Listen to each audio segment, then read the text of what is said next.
On my challenge, by the ancient laws of combat, we are met at this chosen ground to settle for good and all who holds sway over the 5 points.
Tennis at the plate.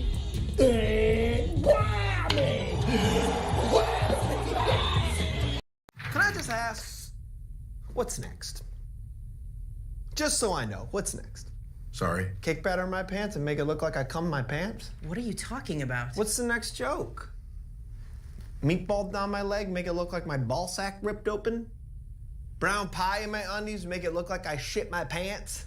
Brown pudding in my shoes, make it look like I shooted diarrhea down my leg? Make me think I'm mighty sick? I'm rushed to the hospital and there for hours and I missed my family photo tonight? Is that the joke? That I missed my family photo tonight? Nobody wants you to miss your family photos. Then what's the joke? That while I'm on the operating table, a man is rushed in because he was in a car accident and he has a metal bolt through his head, but he bleeds out in the waiting room because the doctors are too busy trying to shove 2 meatballs in my scrotum and cake batter back in my penis? Is that the joke? Don't tell nobody. I'm the man's widow?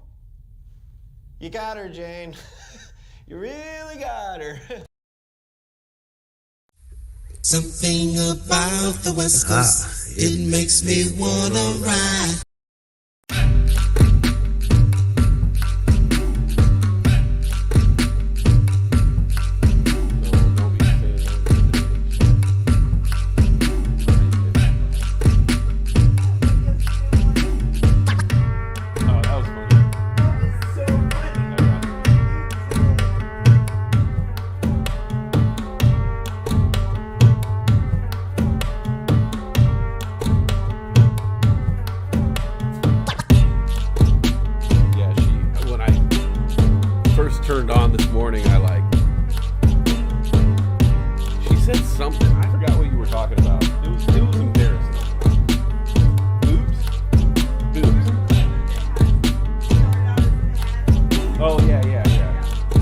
had this whole conversation about boobs, and then I like lean over into the mic, and I'm like, oh, you know, just to let you know, that was Brittany in the background. And she's like, oh my God, the mic's on! I'm like, yeah, I told you, you know. What do you think I'm doing here? What am I doing over here? It was fun.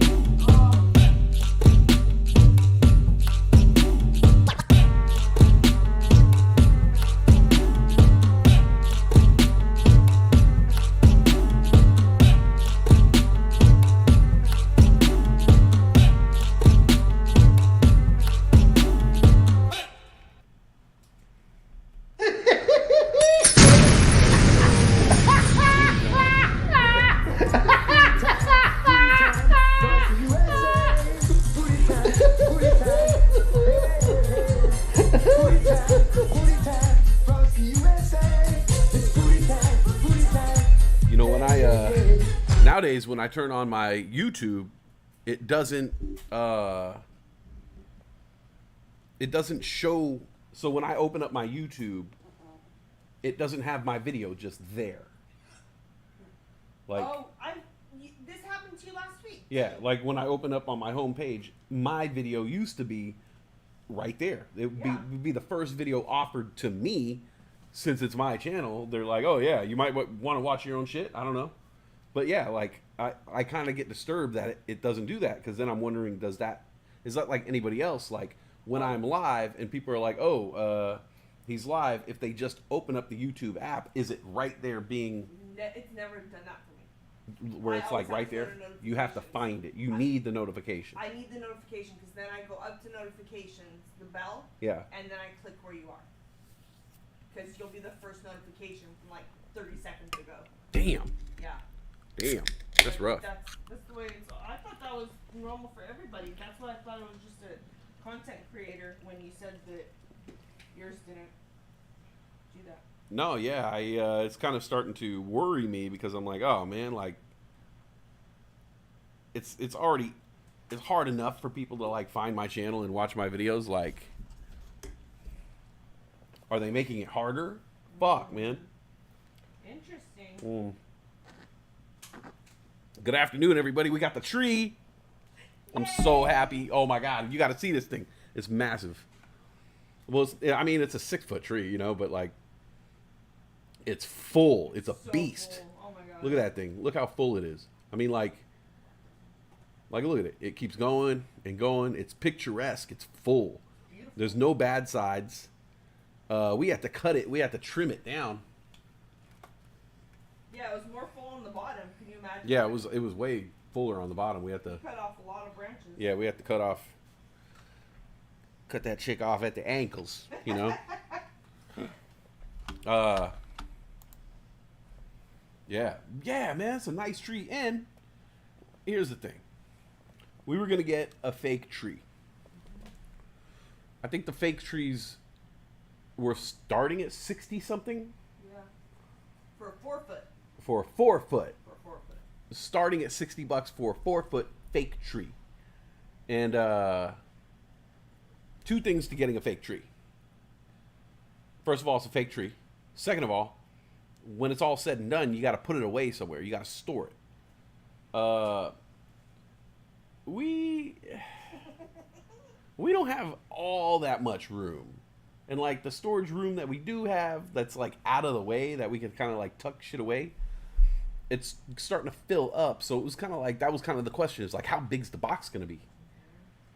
And then there's the option of a real tree. Well, like in LA, a tree would be like $75, $80, $100, $125. I forget sometimes that like we're in Washington, you know, like we're in Portland. We're in the Pacific Northwest. Like, this is where trees are from. Like, literally, like, the birthplace of trees is here. Like,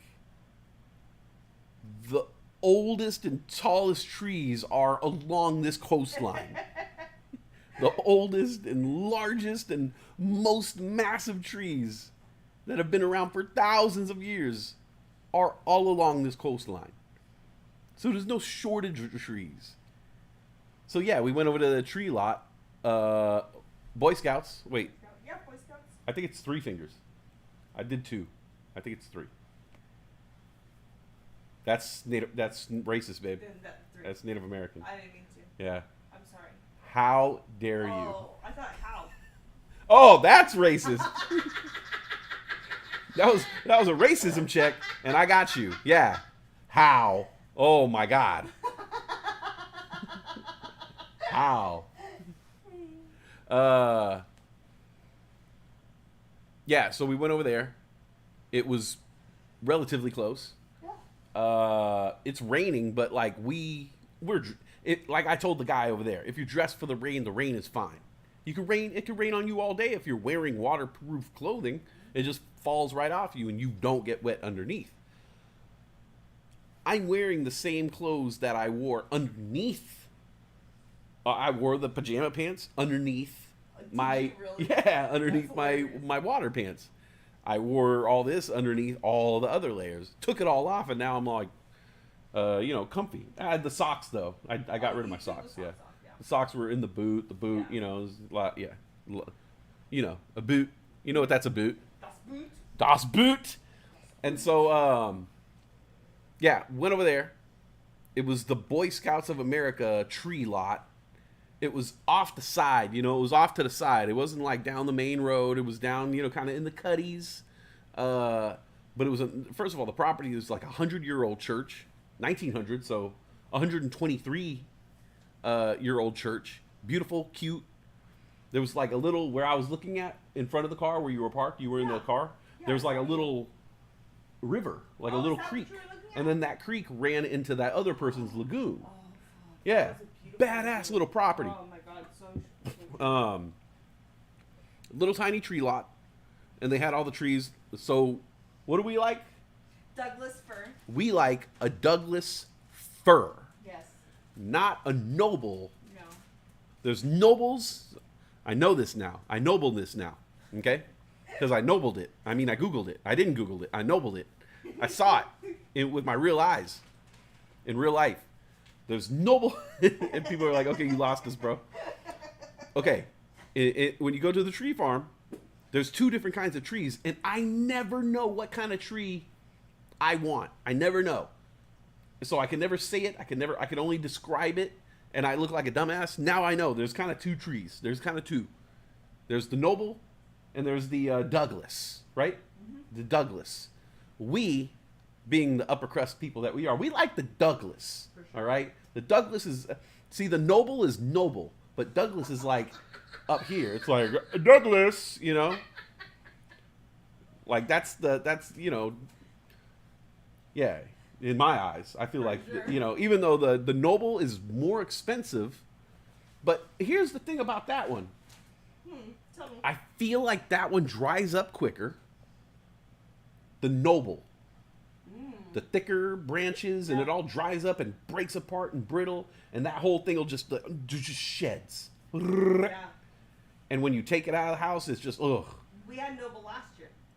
Oh, okay, yeah. I think that was the one, because remember that it just kept. And then we had dropping. this the year before. I wasn't here the year before. Yeah, this is the bushy. You get a bushy one. So there's the bushy one, and there's the more hard, like, more like, I would say almost faker looking kind, where it's like, I don't know. I don't know how to describe the 2. What? This is bushier, and the other one is thicker. Thicker, more space. Like the other one, it's a lot easier to put Christmas lights on. The other one? The other one, yeah, because there's so much space in between the branches. So you know what I mean? Oh yeah. Okay. Yeah. That one is more spacey. These are more bushy, full. So like this would be like.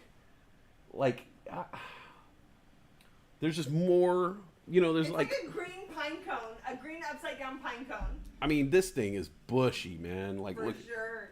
look at that thing. It's so much fun. Yeah, it's super bushy. Mm-hmm. But yeah, so we're like, we live in the home of trees. Why am I fucking around with like some other, like fake tree?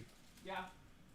And like my whole thing that I was talking about. Oh, by the way, if you guys aren't watching the morning show, There's a morning show now. Tune into that shit. I went off on the topic of mortality. So, like, if life turns out amazing, I get like 45 to 50 more Christmases in my lifetime. It happens once a year, and I'm now halfway through my lifespan, pretty much. So, like, every Christmas is going to mean more. The more Christmases I have from here on out mean the less I have in the future. So, like... You're halfway through. So, am I going to get a plastic tree that I'm going to decorate for the next 10 of those Christmases? Or more? I mean, how long do you keep a plastic tree? 10 years? Well, it depends, you know, because Starts falling apart? With lights, if you get ones with lights, then the lights go out, and then it's like, I gotta get a new one. Yeah, yeah. You know. What do you think the lifespan is? But a lifespan. If we bought a fake tree, which we were thinking about doing, if we bought a fake tree, how long do you think the lifespan would be on that? Expected. What would we expect from that? I wouldn't want to get one for this apartment. I would want to wait until we got a house. When we got a house, But we were shopping for a fake tree. We were. So if I'm just speaking hypothetically, okay, baby. Hypothetically. All right, we're just having a conversation. 10 to 15 years. Oh, yeah? That long? 10, 15? Oh, shit. All right.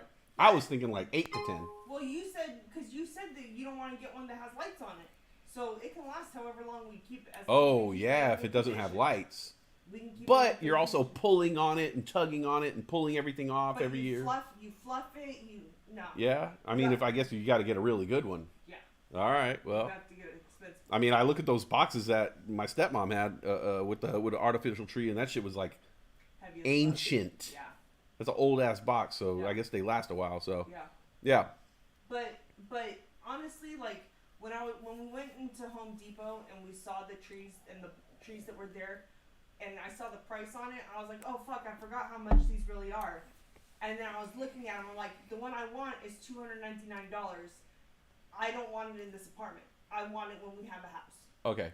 So here's a fair trade, I feel. First of all, if I only have 40 to 50 Christmases left on this earth, you know what? I think I could shell out the $40 or so it is for a fresh tree. For sure. You know, make it special. Yeah. So, you know, you only have so many. Basically, my point is you only have so many in your life. Do I want to look at an artificial tree for the next 10 to 15 years, or do I want to look at a fresh tree this month? Yeah. I picked fresh tree this month.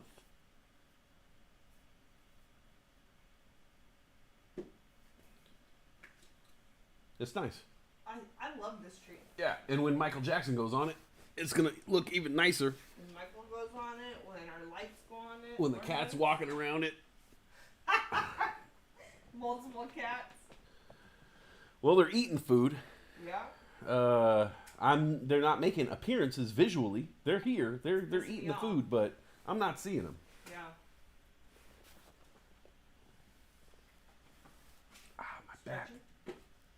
I heard my back crack. I was like feeling it, and I went and put my shoulder blades together, and it was just like. Grrr. Oh, is that why you're having me squeeze you the other night? Yeah. Trying to break it up. Yeah. I'm not young. Fucking realize that. We have to get young. We're gonna have infants.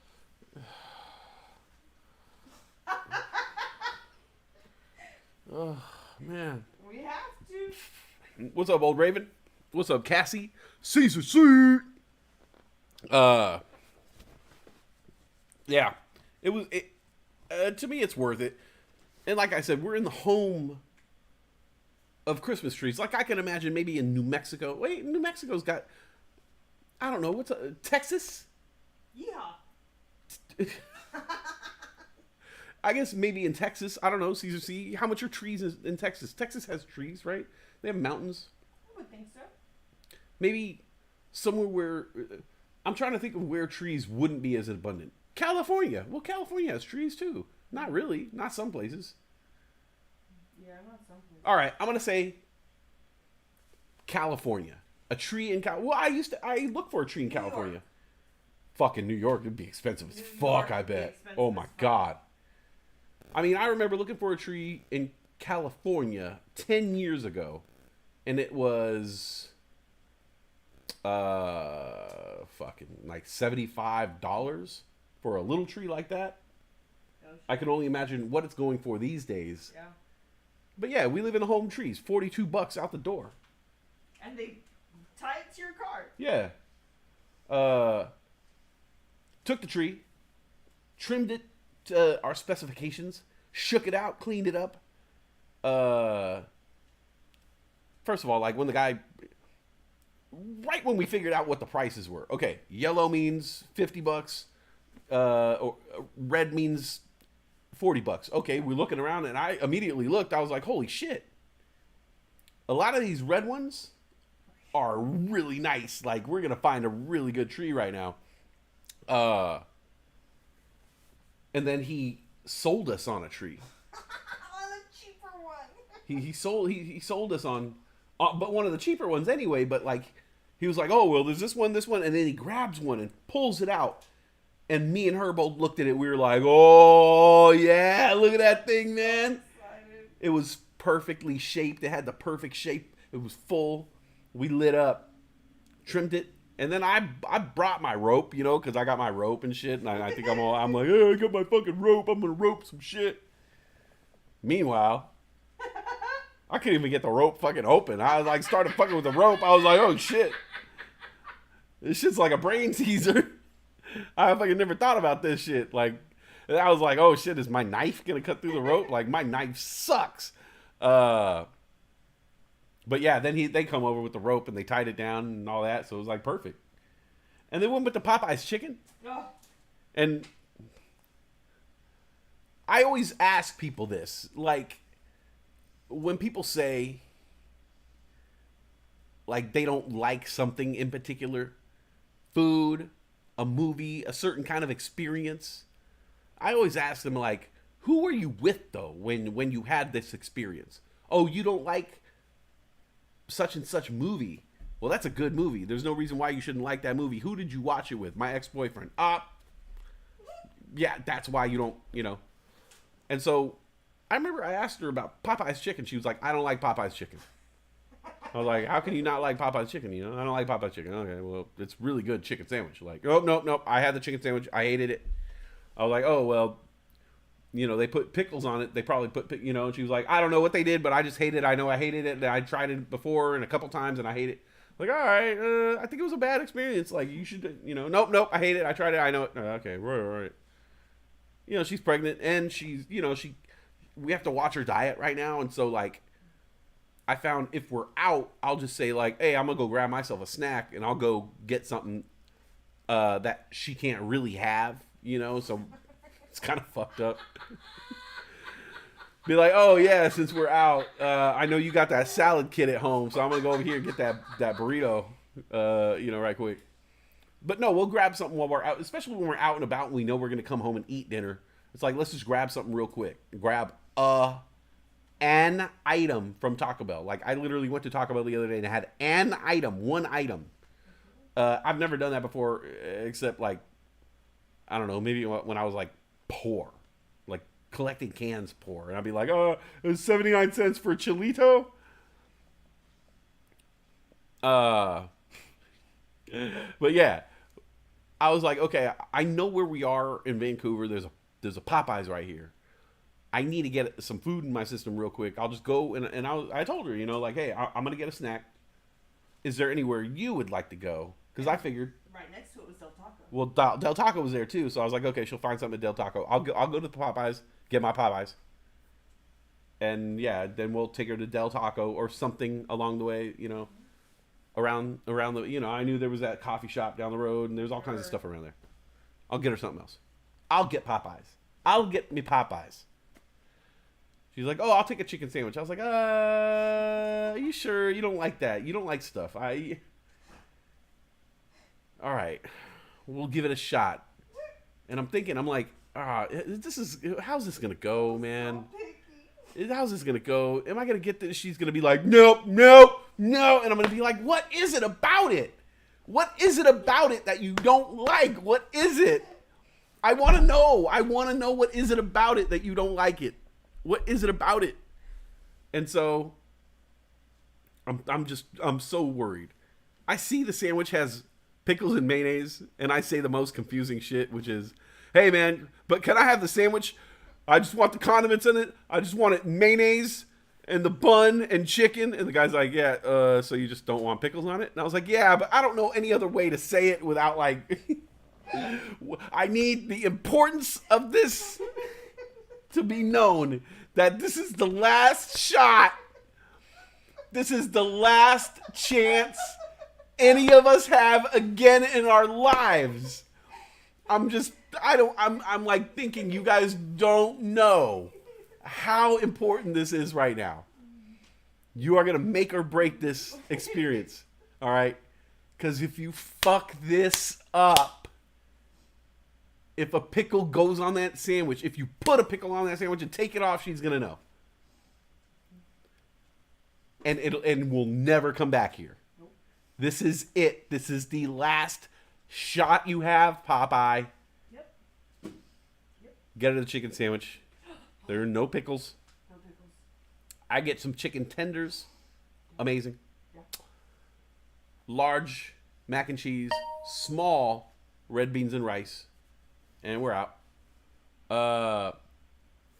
We get home. Immediately start eating. You're like, fuck the tree, right? Yeah, for sure. Come home. And she unwraps the sandwich. And I'm just like, oh, fuck. How's this going to go? Oh, my God. And she loved it. I did. Of course. I did. It's like that chicken sandwich right there made every other fast food restaurant change their sandwich. Yeah. Because they were like, fuck, we got to, if they could make that sandwich, then we're going to have to step our game up. Yeah. And now everybody's sandwich is way better because of Popeyes. But that chicken, the chicken on that sandwich, big and juicy juicy. and crispy, and Yeah. it's like, I can't get that. Somebody anywhere. somebody must have given you the spicy with pickles, and it just was everything that you hated. Yeah. She tried the mac and cheese. She liked the mac and cheese. Yeah. She did not like the red beans and rice. I was actually really surprised because that seems like a home run to me. Because it's beans and rice. But she was not. No. She said it tasted like plastic. It did. Oh, it gave me shivers. Yeah, that was weird. Yeah. But you have like overreactions like that all the time, so I'm not tripping. Like she'll put a tiny bit of mushroom and she'll just be like,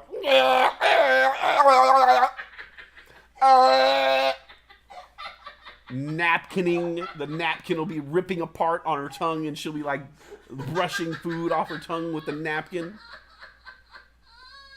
scraping food off her tongue with her fingernails. What the fuck? It was just a little piece of mushroom. I don't like mushrooms. I don't like flavor of mushrooms. What do you want for dinner? Chicken and cream of mushroom soup. I love cream of mushroom soup. I love cream of mushroom soup. I do. Yeah, it doesn't taste like mushroom at all. No. Mushroom's like the main ingredient. I even want to make my own cream of mushroom soup. Did I tell you that? Oh, what are you gonna do? What are you gonna do with that? It's mushroom.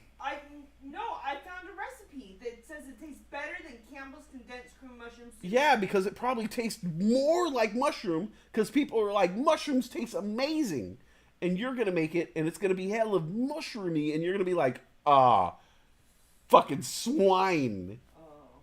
Yeah. I didn't think of that. Yeah, because you're thinking like, these people are like, oh, if you like cream of mushroom soup, you should make this soup with porcini mushrooms and with white truffle oil, so it's hella mushroomy. And you're like, no, I don't. I just like the cream. Is it just a cream soup? Yeah, just cream of. Yeah, I don't want the broccoli or the mushroom or the chicken. I just want the cream of. Yeah. But miss, that's flour and water and cream. Yes, bring it to me. That's perfect. And bring me a loaf of bread with it. Bring me a loaf of bread and my cream soup, and I will be very happy. Oh, I would be so You would love it. That'd be it. would. You're yeah. Cream soup with Lowry's and Oh my god. and big ass loaf of bread. Yes. That would be amazing. Some people, yeah, check out this tree. Look at it. The tree. There she is. Mrs. Tree.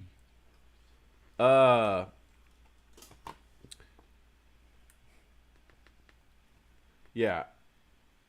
Cream of cream. Yeah. But you know what I am excited about? Huh? The Campbell's recipes. Oh, yeah. For sure. Well, you know, what's funny is on the recipe was a Campbell's commercial. It was a Campbell's soup commercial or whatever. And they were showing like a recipe that you could make with cream of chicken. Yeah. And I feel like we had a can of cream of chicken and we didn't know what to do with it. And we finally used it, but like... I think we have another one. Oh, really? Mm-hmm. Oh, okay. Well, then we'll have to use it. Yeah. But, you know, you could always cook some weird-ass shit with a cup, with a can of Campbell's condensed soup. You could always add it, rice and meat, and cook it in one pan. That kind of shit happens all the time, you know? Heard this story a million times.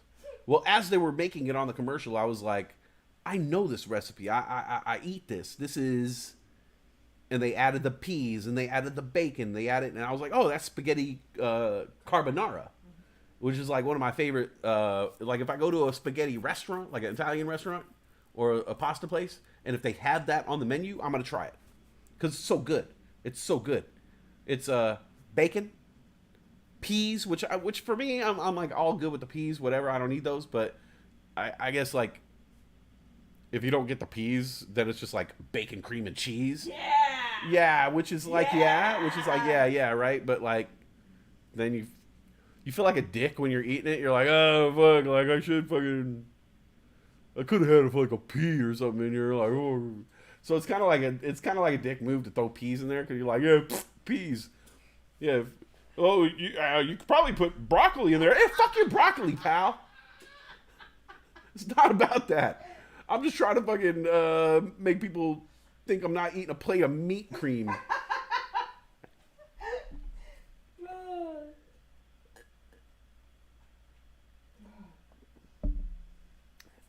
But it's one of my favorite pastas. Yeah. Cassie says the Campbell soup commercial with the spaghetti carbonara looks delicious, but I haven't used the soup to make it. Yeah, I've had it in restaurants, and so usually it's the pasta, bacon. They got the bacon, some onions or shallot, garlic, a little olive oil, a little butter, bacon, peas, cream, Campbell's Parmesan, and then it in the pasta. Campbell's recipe says it takes 5 minutes to prep, 20 minutes to cook. Yeah. So, and I was like, what? I can make that delicious looking meal in less than I mean, half you hour? know, most Italian food, you know, you don't got to sit there fucking cooking the sauce for 6 hours. It's real quick, you know. Psh, psh, psh, cream. What's the psh noise? What is that? That's like sauteing. I'm like, psh, you know. You didn't get that? You didn't get from what I was, psh, and I was like, psh. No? No, I didn't. Now I understand. Yeah. I understand now. Yeah. That's Sure. funny. Yeah, you just, you know, But little yes. olive oil, little oil in the pan. You got the onions going. Boom. You got the onions going right there, and then you add a little meat. Boom. Now you got meat and onions right there going. Little olive oil. Throwing a little garlic. Throwing a little seasoning, little herbs right there. A little cream, a little broth. Oh, now there you go. Now you add the cooked pasta. Right there. Boom. Now you add a little cheese. You stir it up. Throw it on a plate. Boom. What's Oh up? my god. What are you, a gavone? Come on. Hey, oh. Oh. Campbell's has a bunch of recipes, not just that one. It's recipes by looking up by the soup. Yep, they've been in business for like 225 years. They've established. Huh? They've perfected the recipe. Yeah. Yeah. Well, it's been around long enough, and they've been through multiple Great Depressions, you know what I'm saying? Like multiple world wars and Great Depressions to where people are like, what do we got in the cupboard, Ma? Oh, we got carrots and the can of cream of chicken soup and rice and a horse out back and be like, all right, I'm gonna kill the horse. We're gonna cook the horse, cut up them carrots, and we're gonna add it to the Campbell's recipe cookbook of 100 years of recipes. This is Great Depression stroganoff. You can make it with a can of cream of mushroom soup and a horse. If you don't have a whole horse, you could just use the hooves. Well, all right, Ma. Save that horse for later. Just cut the hooves. Bo bo bo bo bo bo bo. Ha-cha! 1940s. It was a great time.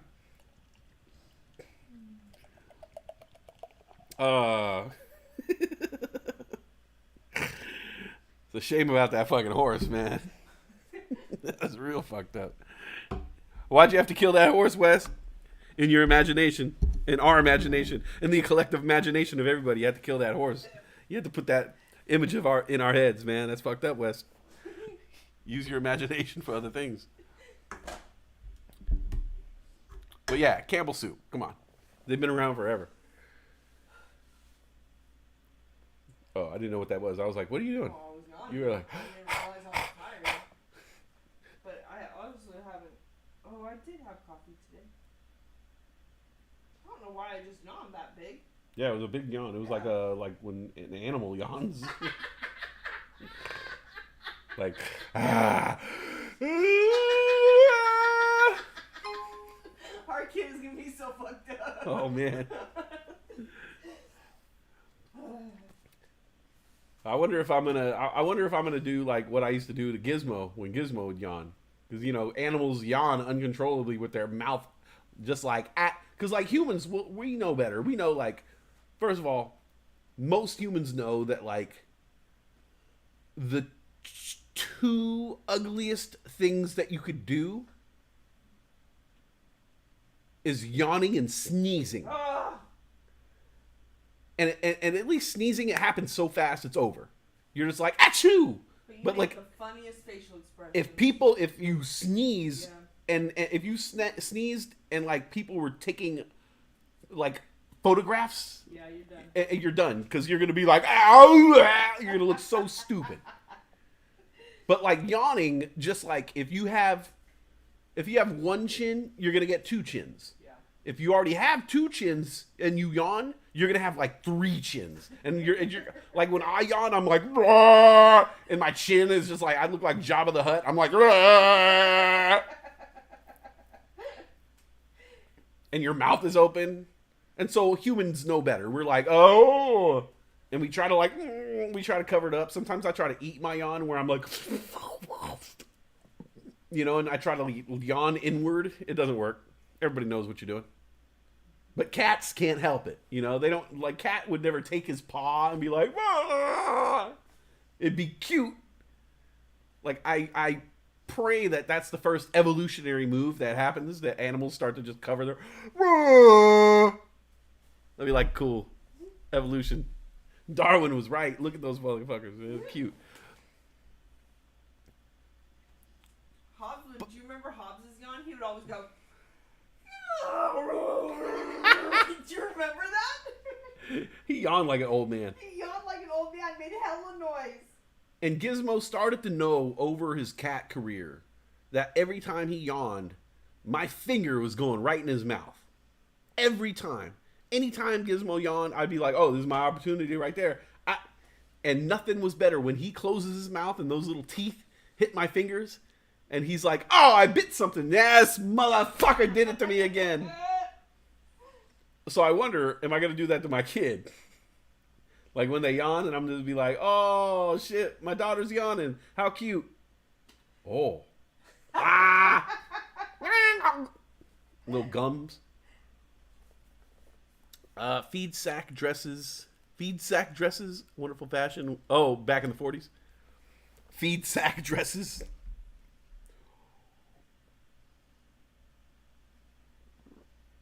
Yeah, let's bring back the old times. That's what people are always saying. The good old days, old-timey stuff, like Great Depressions and World Wars. I miss them old days. But yeah, $42. Yeah. But I think then it was like 40. Tax. Huh? 46. Tax? I think tax jumped up to 46. Oh yeah, because it's Washington. Yeah. I'm used to Portland. There's no tax, so 46. So We gave him 50. Yeah. He was so. Did you see his smile when you told him here's 50, you keep it? He had the biggest smile on his face, and he was like, "Thank you so much." Like he was so grateful for that extra $4. I hope so. I mean, I wanted to give more, but I didn't know like what the protocol was, and I'm not trying to. I was trying to get the cheapest tree anyway, so it's like $50 I felt cool about. But his service, I wanted to tip him more, you know, but they also seemed like they really were enjoying just the fact that we went there. Yeah. Like they thanked us several times for like just going to that lot and like helping them out. So it was like, all right, cool. So I imagine that they're gonna sell those trees. They're gonna sell that tree, and let's make sure tonight when we're watching TV that I give them a review. Okay. Yeah, and we'll review them and make sure they get some business over there. They'll sell those trees. Couple nice dudes. Oh my goodness. $42. We live in the home of the trees, of course. Just like if I wanted a barrel of apples, you know, like where am I gonna get some apples? I fucking live in Washington. Oh, do you remember when we went driving through the garage Apples sales? everywhere. There were apples everywhere, and you said something, and I was like, "Oh my God, there's so many apples!" And I was so excited. You're like, "We're in Washington, babe." Yeah, it's Washington apples. Oh. Yeah, but I forget that sometimes. You know, I forget that sometimes. Yeah. Or like sometimes when I was in Los Angeles, you'll drive around and you're like, "Oh shit, there's fucking oranges everywhere," and you're like, "Oh yeah, like there's a place called Orange County around here." Like, there's oranges. Yeah. No shit. Yeah. Booty time, across the USA. Booty time, hey, hey, hey. Booty time, across the USA. It's booty time, yeah, yeah, yeah.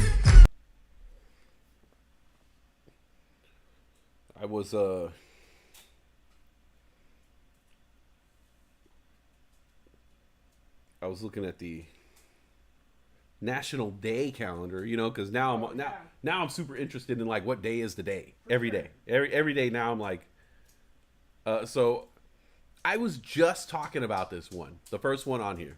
This is a national day. Well, I'm excited. We gotta look into the National Day thing. Okay. Like, we gotta look into like what the process is, and because if some of these can make it like. I feel like I could get a day going somewhere. You know, if I just come up with an idea, you know, like Blanket Fort Day, you know? Okay. Like it's dumb and innocuous enough where I'm like, hey, I just feel like this should be Blanket Fort Day. And they'll be like, what day? I'll be like, October 27th. Why that day?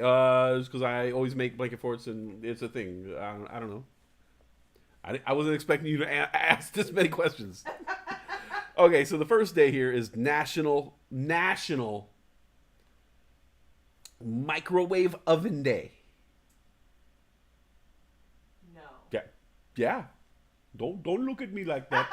I didn't. You're not serious. Don't give me the stink eye. I didn't make this day. Wow. Give me the stink eye. Like I created the day. I didn't create this day. I would have never created this day. This is not the time. First of all, it's nothing to celebrate. I mean, it's cool invention and all, but like, it doesn't need a day. No, it doesn't know.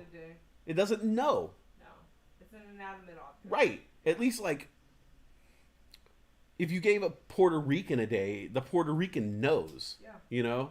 Yeah. You give a Native American a day. You're like, hey, Native American, this is your day. Yeah. This is your day, and the Native American probably understands. You know. Yeah. I don't know. They're kind of far behind. Do you understand? Do you understand the day after Thanksgiving? I'm kind of behind in language. Oh, okay. If you tell me in a smoke signal, you know, and be like, you know,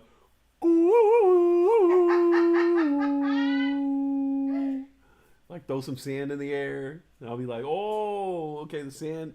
Okay, the sand went northeast. The smoke signal. The crow flew that way. The whistle. Okay. Oh, today's my day. That was a long setup for that fucking little punchline there. All right. National Microwave Oven Day. On December 6th, National Microwave Oven Day honors one appliance that changed how we use the kitchen. Quite by accident, self-taught American engineer Percy Spencer, thank you, Percy, discovered a way to heat food safely with microwaves. Microwaves. They're like this is a wave, but they're like. While working with an active radar in 1945, he noticed a melting chocolate bar in his pocket. No shit. Oh God, I bet. That's how it started. Percy Spencer died of testicular cancer 5 minutes later. While working with an active radar in 1945, he noticed a melting chocolate bar in his pocket. The high-powered microwave beams created a heating effect ideal for cooking balls. Spencer deliberately attempted cooking popcorn with the microwaves. Next, he tried cooking an egg. Both the popcorn and the egg created dramatic results. However, the popcorn resulted in success. Unlike the egg exploded in his fellow engineer's face. Ha! Face. Do you like it? What was that? That's ribbon. I made a tree. What the fuck? Do you like it? That's amazing. It's right? Who are you? I'm amazing. I'm dating Martha Stewart. That's crazy. That's awesome. I want to show people that. When you get up, I want to... You don't have to get up now. Okay. That's amazing. Spencer, employed by Raytheon, continued experimenting with different methods of heating food safely with microwaves. Raytheon filed a United States patent application for Spencer's microwave cooking process on October 8th, 1945. In 1947, Raytheon built the first microwave commercially available. It was called the Radar Range. What? An estimated 90% of homes in the United States have a microwave. How to observe. Oh my God, I didn't even read this deep before. How to observe Microwave Day. Make crispy bacon. Oh. Melt chocolate. They're telling you, just in case you don't know what you could do with it. Heat rice, flax, or bean-filled hot pads for achy muscles. Steam vegetables. I'm going to read them all. Okay. Softened brown sugar. I didn't know that. No. Softened brown sugar. I did not know that. No. Okay. I feel like an asshole because I was kind of making fun of this thing, and now it's teaching me shit. Softened brown sugar. I did not know that. Okay. Dry herbs and loosened labels from jars. Did you know that? No, I didn't know. Loosen ladles from jars? Yeah. No. Huh. I would be afraid that it would explode, right? I mean, it depends on how long you microwave it, but...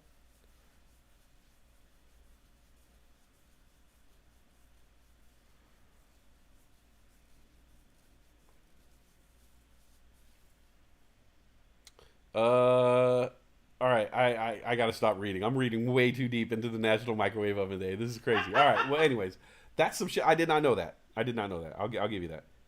Okay, that's the first one. Fuck, this is gonna go forever.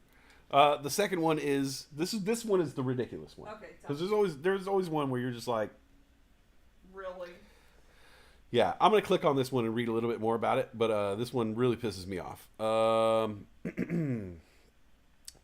This says a national day. Okay.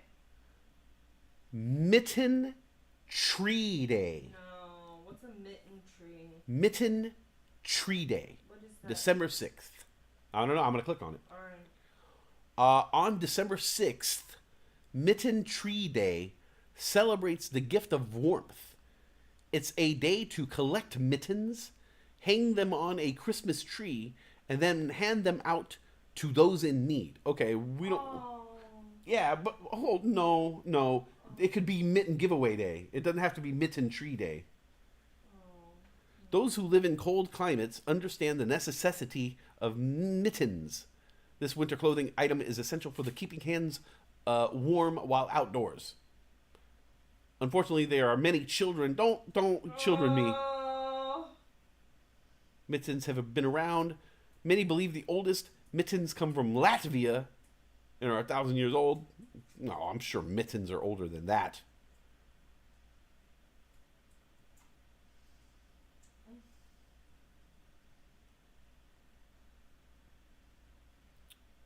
Okay.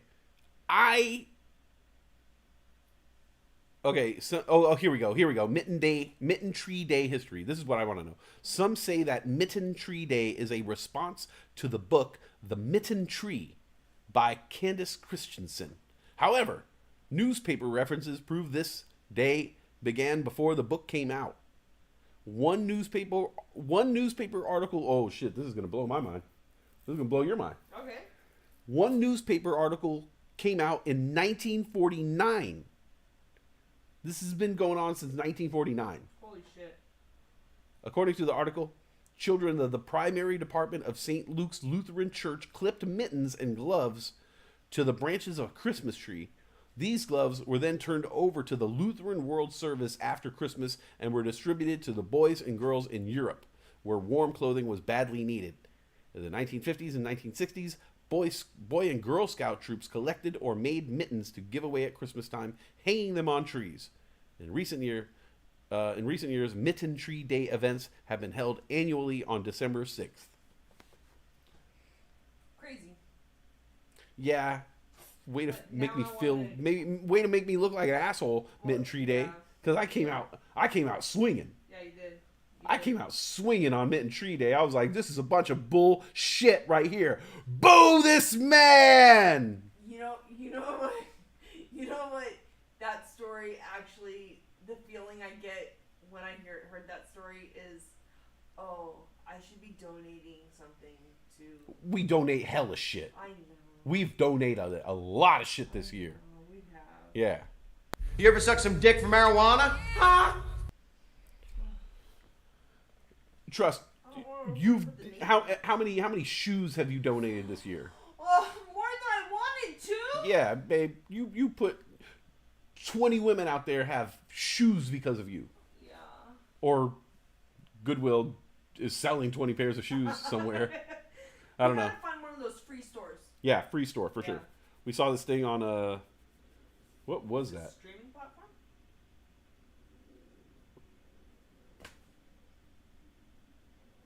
It was a movie. Was it? I don't remember. I just remember the big takeaway was wanting to Someone opened a free store. in another state. Yeah. Yes. Was it? Something we watched, someone somewhere came into some money or something and basically helped open a free store Yeah. where you go into the store and everything is free. Oh, 30 Days. Yes. We watched a show called 30 Days by Morgan Spurlock. Basically, he like lives on minimum wage for 30 days. And it was like fucking hard, right? It's like impossible. But one of the things while they were doing that, they looked up resources for people who were homeless and destitute and whatnot, right? And one of the resources was this place was it was a free store.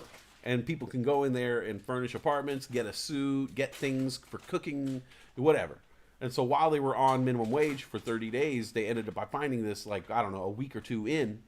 And the whole time they were like sitting on the floor eating, because they did it to where they only had like a couple $100, and then they had to go get jobs and they had to find an apartment. So they didn't have a lot of money. And so, when they finally got the apartment, they didn't have furniture. We forget about that shit. Yeah. We forget that you need furniture. You don't have a chair, or you have a chair, you don't have a couch. You have a couch, you don't have a bed. You have this, you don't have that. Okay, you have the couch and you have the bed, but do you have a skillet? Do you have a pot to piss in?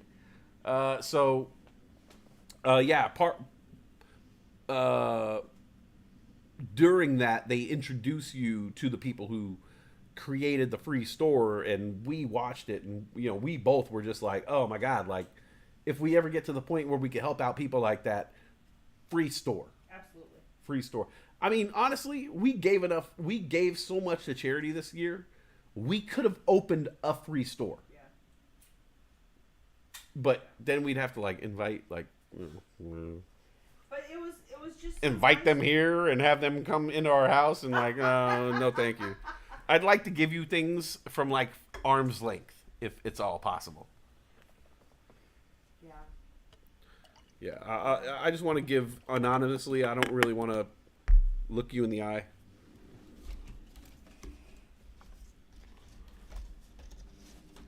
But yeah, the free store. Good idea. I liked it. Let's see. That explains the library having a tree full of those magic stretch gloves. Oh! The library having a tree full of the magic stretch gloves. And here I was thinking they could have used nicer ornaments. Oh!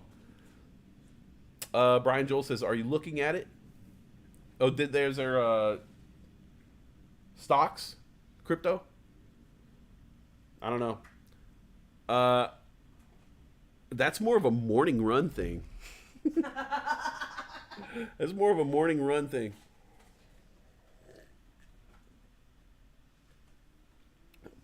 I don't think they talk about that shit on a talk show for humans. Mitten Tree Day. Well, yeah, okay, so I came out swinging. I was like, this bullshit. All right. Well, now I know to hold my tongue. Oh, no way. I got the hell of jokes for this next one. Okay, what is it? I'm just joking. There's no joking on this next one. I'm just gonna... are you looking at it? Oh, the tree. Look at it! December 6th. Kind of a downer Debbie day here. National Day of Remembrance and Action on Violence Against Women. So, you know. Not much to joke about there. If I think there's no jokes, right? But on a day like today, you should remember and act on violence against women. So Well, if I see him, I'll punch him. I'll leave you alone tonight. I'll take it easy on you. How about that?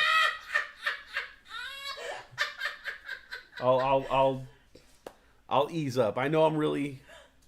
Oh, yeah. You're so mean. I know I dropped the hammer a lot on you, you know. Oh, yeah. Tonight, I'll only tell you once. How about that? I won't tell you twice. Yeah. Yeah. All right. Yeah, that one's not as funny as Microwave Day. That's act on it? Huh? It's act on woman against woman violence? Action on. So, like, you got to remember that the shit happened and then take action. I don't want to fucking remember that shit. Who would want to remember getting hurt?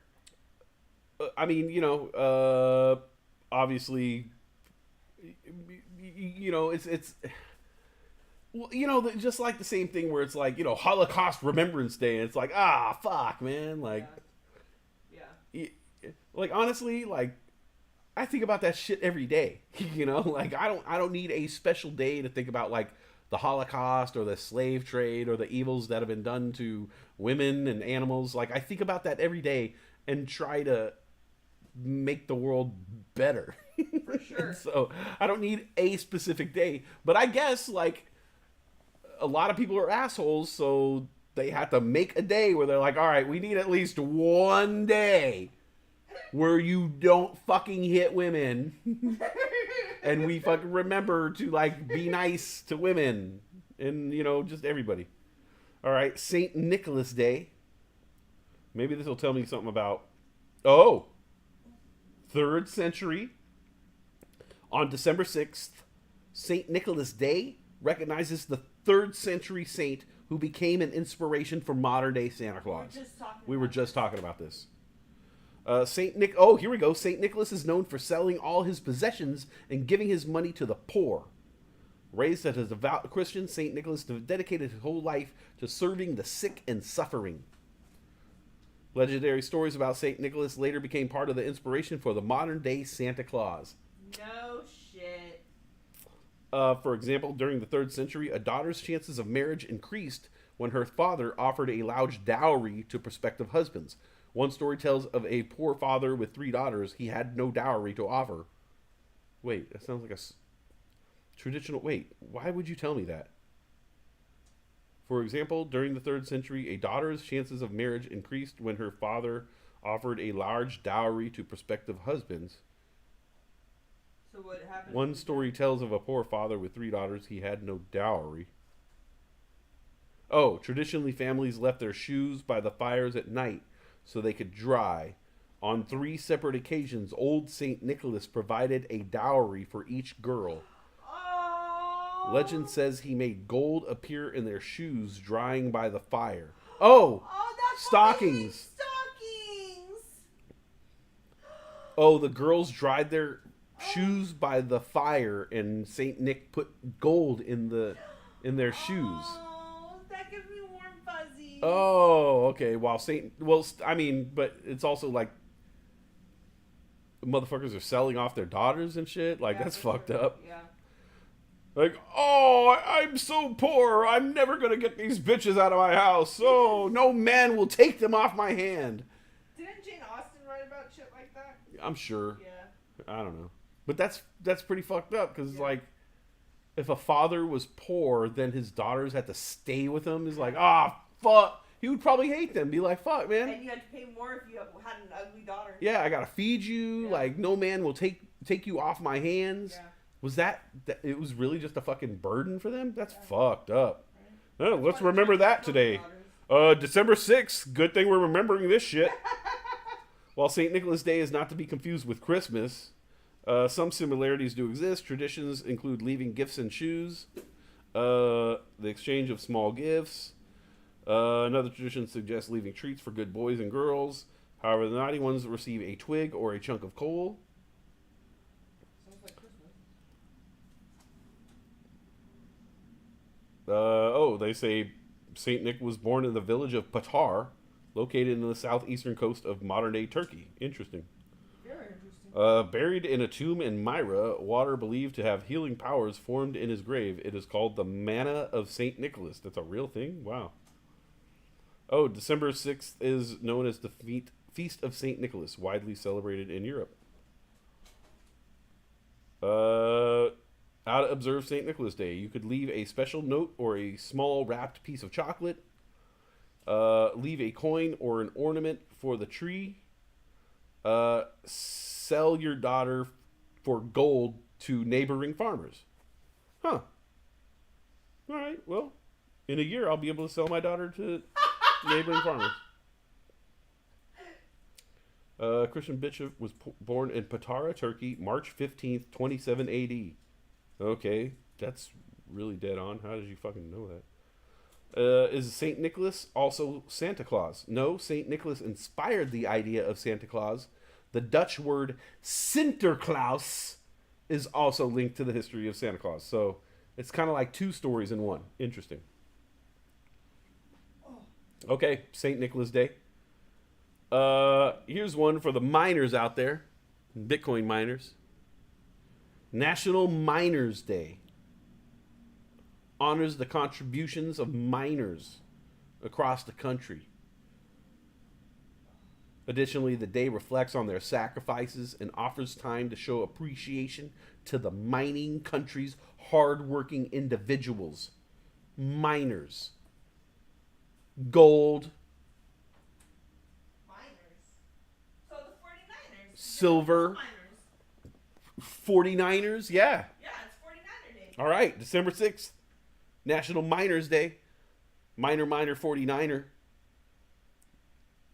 And, you know, you guys, Bitcoin miners.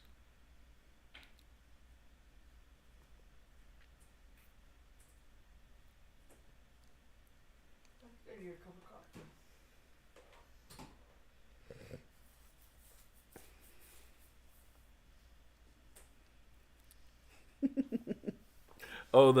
This one? You ever suck some dick for marijuana? Huh? You ever suck some dick for marijuana? Huh? I'm somebody's bitch. So Miners Day. Here's another weird one. This is one of the ones where I'm talking about like anybody can make a day. This is a national day, it says. Okay. National Pawnbrokers Day. Those fuckers rip me off. They don't Oh, need yeah. their own day. Yeah, for real. Each year on December 6th, National Pawnbrokers Day pays tribute to a profession that provides a valuable service to their clientele. That's my ass. Yeah, right. Those are in need of cash funds, and also those looking for a reasonably good deal seek the service of pawnbrokers. Yeah, dude. Fucking loan sharking ass motherfuckers, dude. Wow. Oh.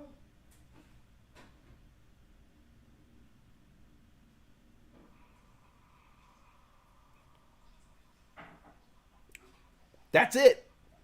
That's all your days? That's all. That's all, folks. Yeah. Oh, wait. No. I was missing one. Oh no, what would you miss?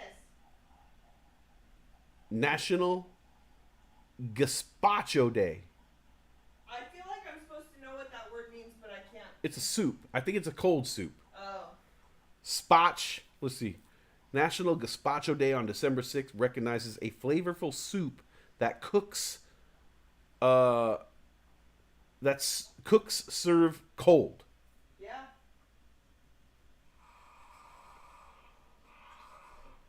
The original Spanish recipe includes stale bread, water, vinegar, oil, and salt. I've had it before. Ayla made it. A cold soup? Ayla made it. Yeah? Yeah. Yeah, I'm kind of good on that. Like, we were talking the other day, like, how salad just isn't as, like, you think you can eat salad for every meal, but, like, you can't, you know? Like, in theory, all of us think, like, oh, yeah, I'll just go on a diet and I'll just fucking eat salad, you know? And, like, I'll eat some fruit in the morning and some vegetables. I'll eat salad. Then I'll just eat salad for every dinner. And, like, no, it doesn't work like that. The human body, humans, we want a little hot food. You need a little hot food action and, like, some sandwich and some bread and, like, yeah, you can't, no, it doesn't, you can't. I gotta have a warm, so, like, okay, cold sandwich for lunch, salad at night. I wake up in the morning, a cold bowl of cereal. By that lunchtime, I need something hot. Yeah. There's no way I could eat another salad. Yeah. I've tried this millions of times. Where I bought, the worst is when you buy hella salad. We did that, actually. have that. We have hella Right salad. now. We got to make one of those salad kits. Ugh. Then I can't make stuffed bell peppers. Fucking A, man.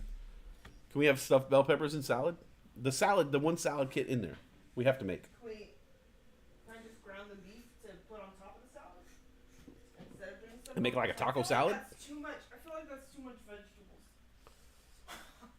Yeah, see, and that's the thing. Too much vegetables, but there's never enough. I know. It's just too much for us. It's like poisoning us. It, I swear to God. my sugar levels are so low though when we just eat vegetables and meat. Yeah. My sugar levels are so low. Yeah. They're high with fruit. They're high with bread. But no. Do you want another beer? Yeah, sure. Yeah, and that's why I was saying earlier, if you guys aren't watching the early show, it's the morning run. It's like fucking 8 hours. I like talk for 8 hours. It's incredible. You didn't know. About 8? Yeah. Huh? You talked from about 8 to 1. Yeah, I went on at 8 a.m. Yeah. 4 hours, And then you go till 5 hours. 1:30. 1:30. Both days you've said I'm gonna get off at 1, but we end up being on the air till like 2. Yeah, Yeah. still shit going on. What is that? 5, 6 hours? 6 hours? 6 hours. 6 hour 8 show? to 2.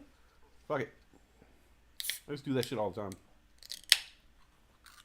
No big deal. get any trading done today? Yeah. Yep. Yeah, there was nothing really hot. Nothing really happened in the market. SPY just went down all day, and I wasn't in the mood to run a put just because the way the market had been. I didn't think it would downtrend all day. I guess if I would have taken more time and really looked at it, or felt like taking a gamble, I could have bought a put and just ran it, and I probably would have never been scared out of it. So I probably would have made some money today. But there's just days where I tell myself, stay away, and so I just stayed away. You've gotten a lot better. You learned. Yeah. It was on our trip. I think that was when you learned to just say stay away. Yeah, it was just. Yeah. We would be in places where, like I had like a fucking call option working while we were driving from Las Vegas to the Grand Canyon or some shit. And there were times where it was volatile, and I was like, "Oh shit! It's going up. I don't know. I might have to sell." And then it'd be like, no service. Yeah.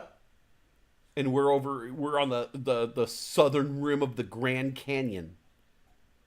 And I'm like, I don't know if I'm ever going to get service again.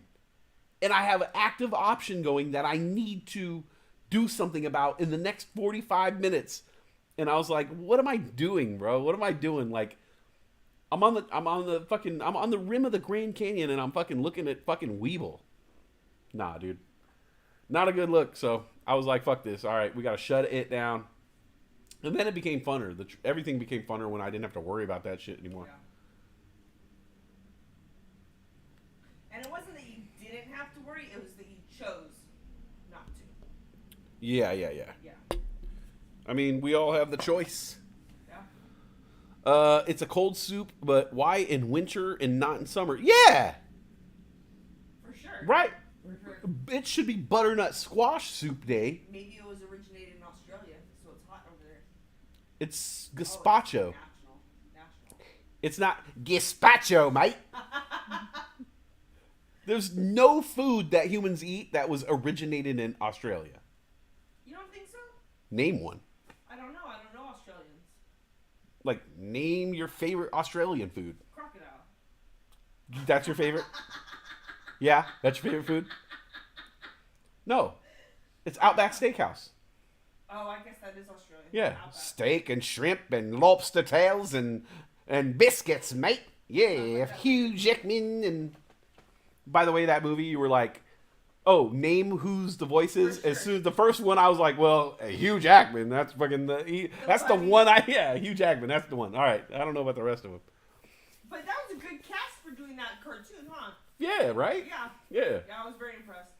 There's the Marjorie Taylor Greene accuses Nancy Pelosi of running gazpacho police. Gazpacho police? She said that? Marjorie Taylor Greene, right? She's crazy, bro. Fucking looks crazy. She looks like she's wearing a mask. Is that what it is? Yeah, She it just looks like a mask. She looks fucked up, yeah. Saturnine. I have the power to heal others. I believe that. Yeah. I'd be like,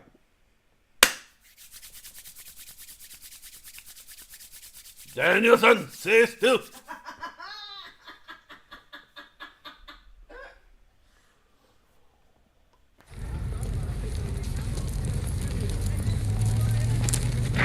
Hey, girl. You hungry? Fuck you, nigga. I'm sorry. I was talking to the horse here. You see the trouble you're getting me into? Yeah. Yeah. Yeah. Yeah. Yeah. Yeah. Yeah. Yeah. Yeah. Yeah, just to let you guys know, we are doing, if you haven't been watching the morning, we're doing morning shows now. I've been waking up early, turning on the equipment, flipping switches, getting everything ready, putting stock market shit up, talking stocks again.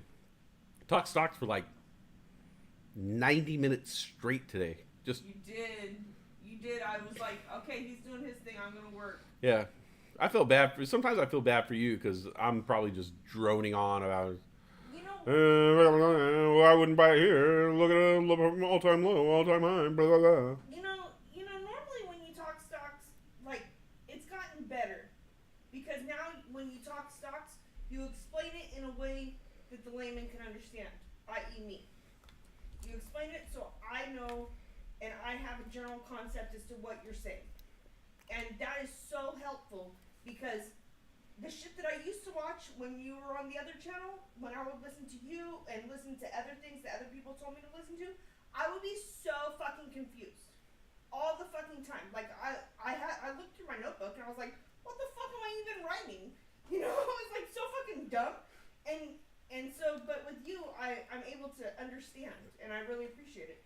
I think the same thing too, because back then, I look at some of the notes that I would take on information that I thought was relevant to trading in the stock market, and information that people were giving me because they thought it was relevant to me, and a lot of it either was, now that I've learned, irrelevant, or I wasn't even at that level and they just were bad teachers.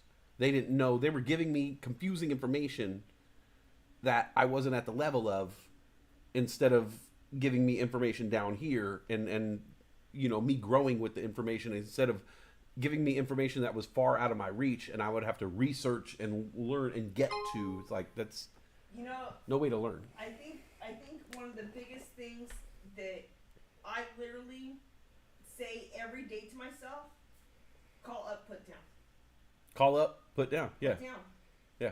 Put down. I can't tell you how many fucking times I tried reading what the fuck a call and what the fuck a put was.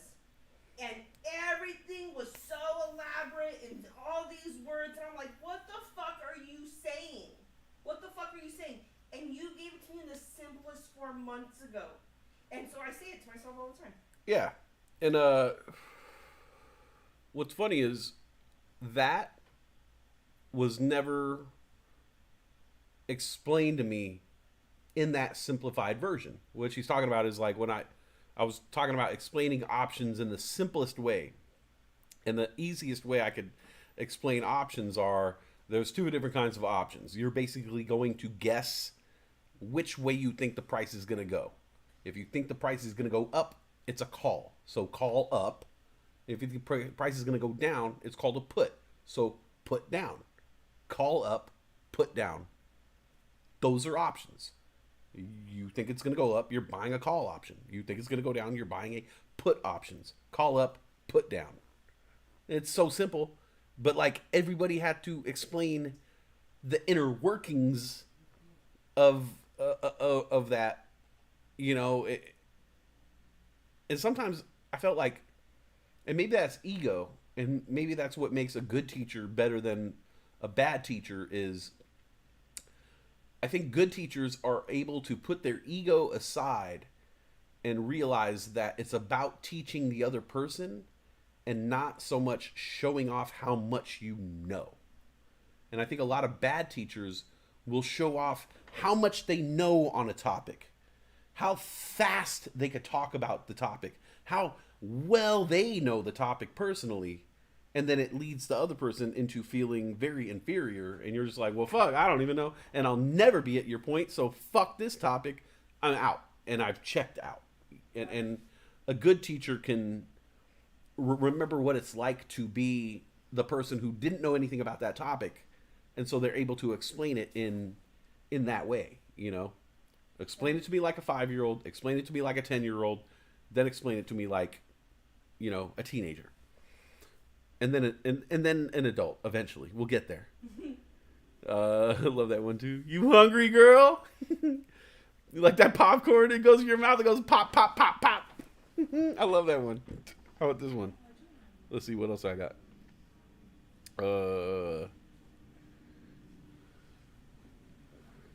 got Fuck you, fuck you, fuck you. You're cool. And fuck you, I'm out. when he throws the burger. I'm Cuban B. Yes, Cuban B. The short version. That's the short version of that.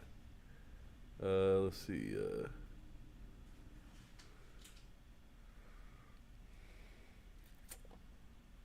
Oh yeah. Let's see.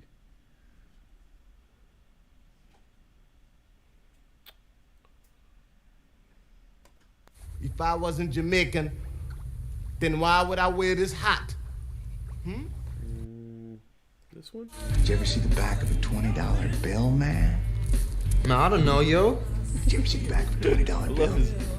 I don't know, yo. Oh, there's some weird shit in there, man. There's a dude sitting in the bushes, man. Does he have a gun? I don't know, man. I don't know. What? Red team go. Red team go. It's just some weird shit, man. Man, you fucking crazy, yo.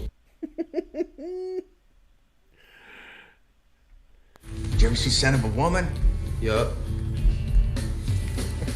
Have you ever seen Son of a Woman on weed? That's the way to see it, man. It's just whack.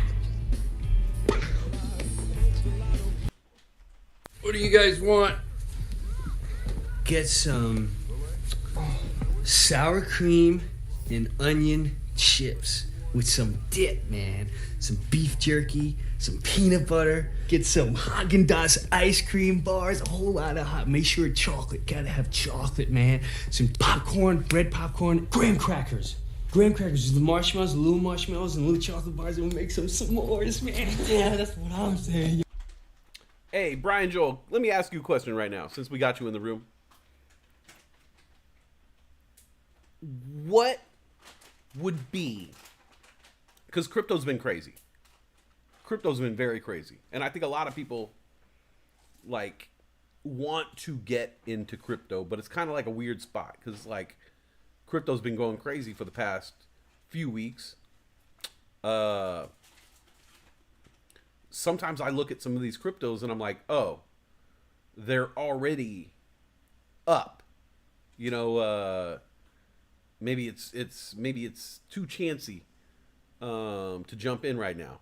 And then I look at the history of the cryptos though, and I'm like, oh, but we're really not that high up compared to the all-time highs. So in your personal opinion, of course, not financial advice, but I know you know crypto, and I've been wondering this question to someone who knows crypto better than me. What are some of your top cryptos right now that you see that haven't been overbought yet? Like a couple cryptos that you think are still in a buy zone. Of course, not financial advice and not, just something, because I've been looking at Solana. I've been looking at Avalanche. I have Doge, Shiba, Crow, Bitcoin. But I've been looking at the Solana, the Avalanche, like how I put the in front of them, like an old man. I've been looking at the Bitcoin. I've been looking at the Ethereum. I've been looking at Polygon, Matic,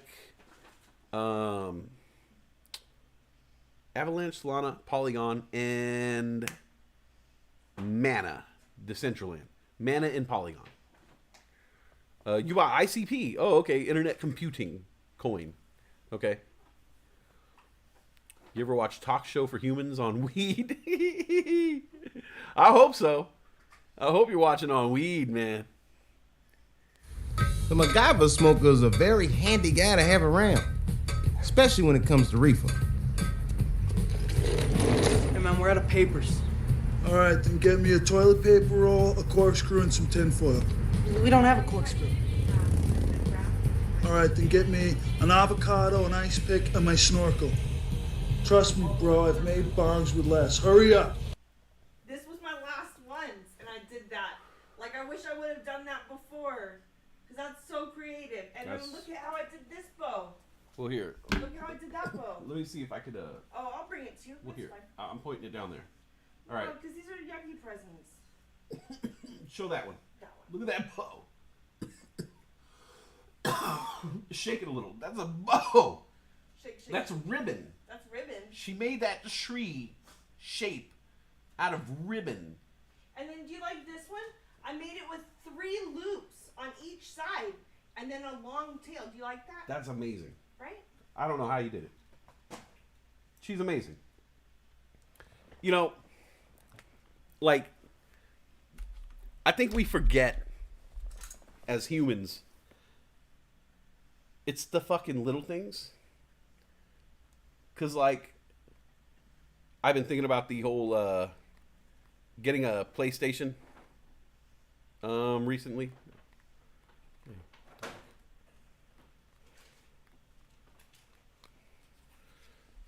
Because, like, I took the camera back.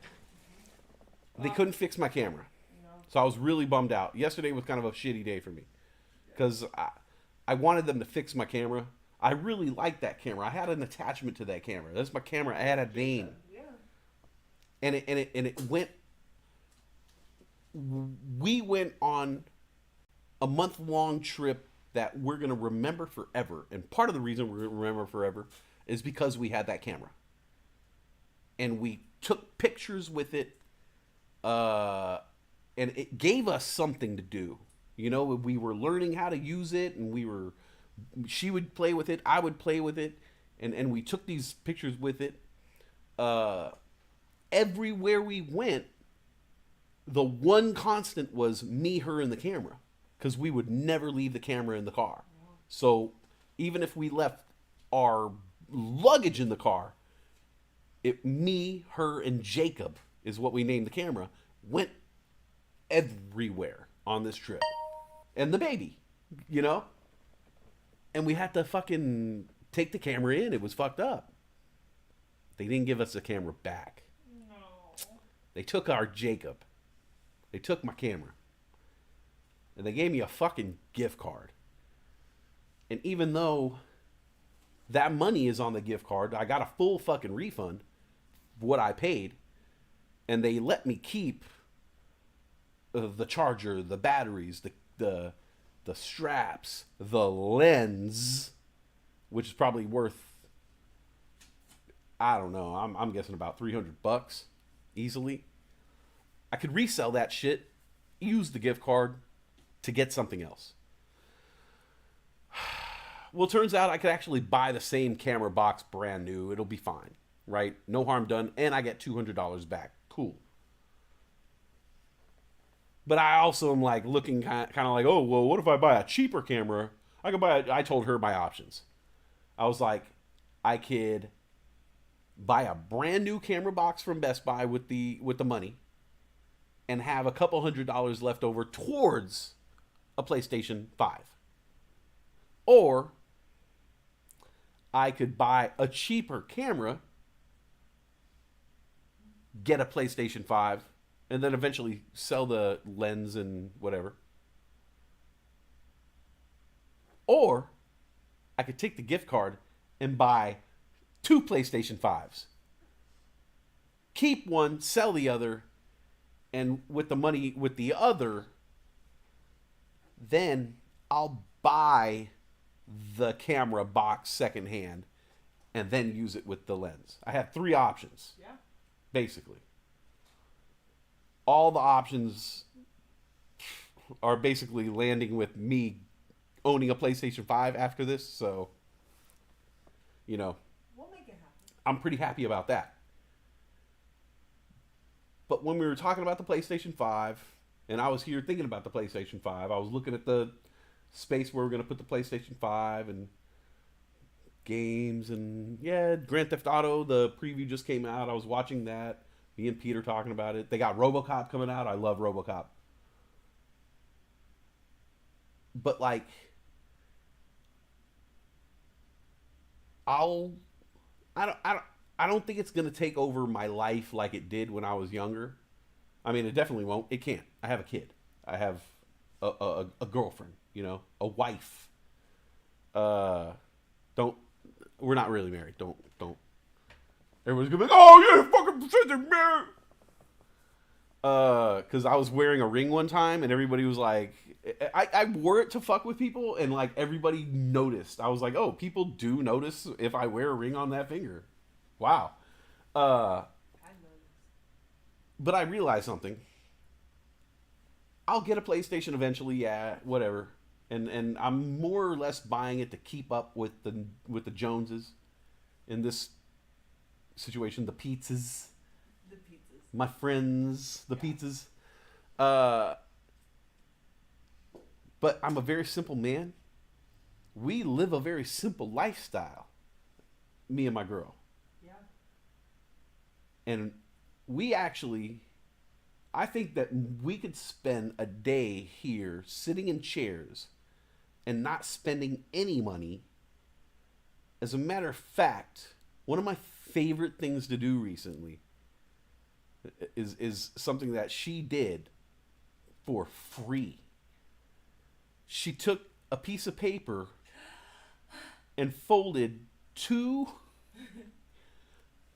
little fucking footballs.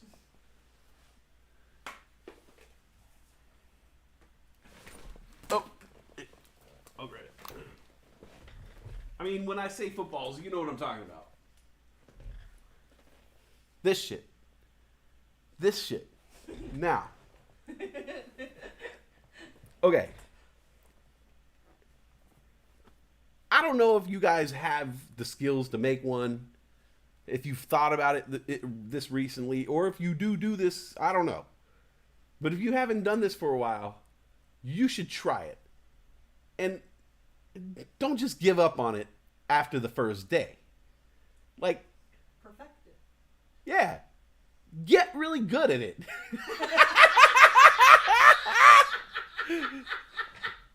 That's all I'm asking. It's like, okay, because we do all this shit. Like, I'm gonna buy a PlayStation, right? For whatever, however much, you know how much they are. It's ridiculous. I'll play it. It'll fucking entertain me.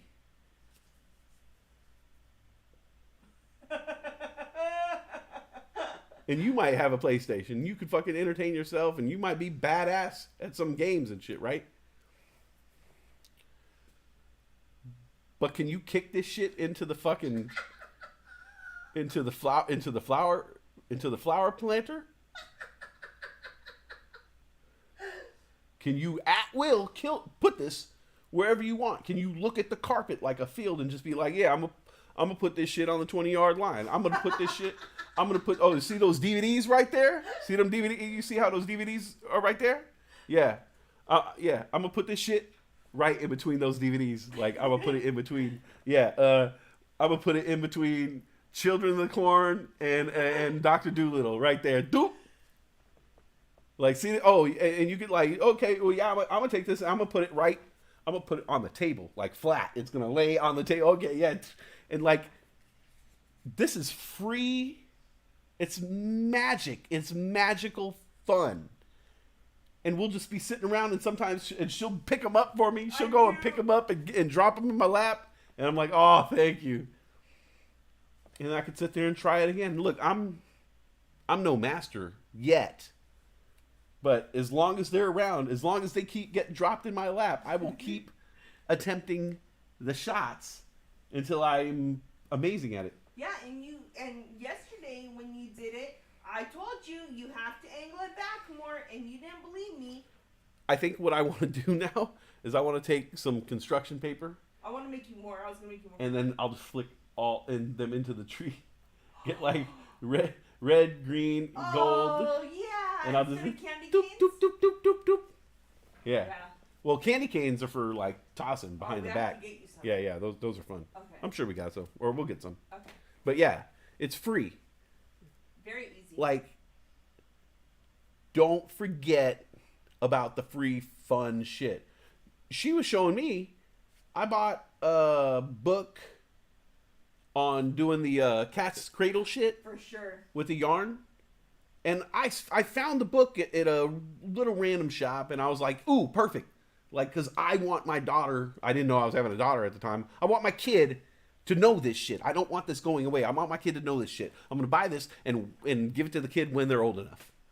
And then turned out it was like a bestseller. On Amazon. It was a bestseller on Amazon. Like, it was a thing. Like, people are buying that again for their kids. So maybe we're going to see a renaissance of kids doing cat's cradle fucking bullshit. Like, I thought that shit was dead. I literally thought it was fucking dead. You know how everything from the 90s is starting to come back? Yeah. You know what I'm hoping comes back? Huh. is the lanyards.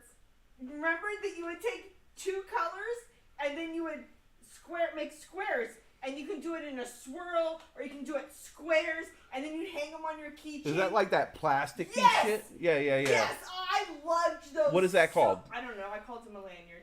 Well, the thing is a lanyard, but there's a name for the technique. Oh, I don't remember. You know what she's talking about? She's talking about that thing with the little plastic loops. Yeah. Right? Sure. Little like a bunch of little plastic loops. Yeah. And people would make hold on.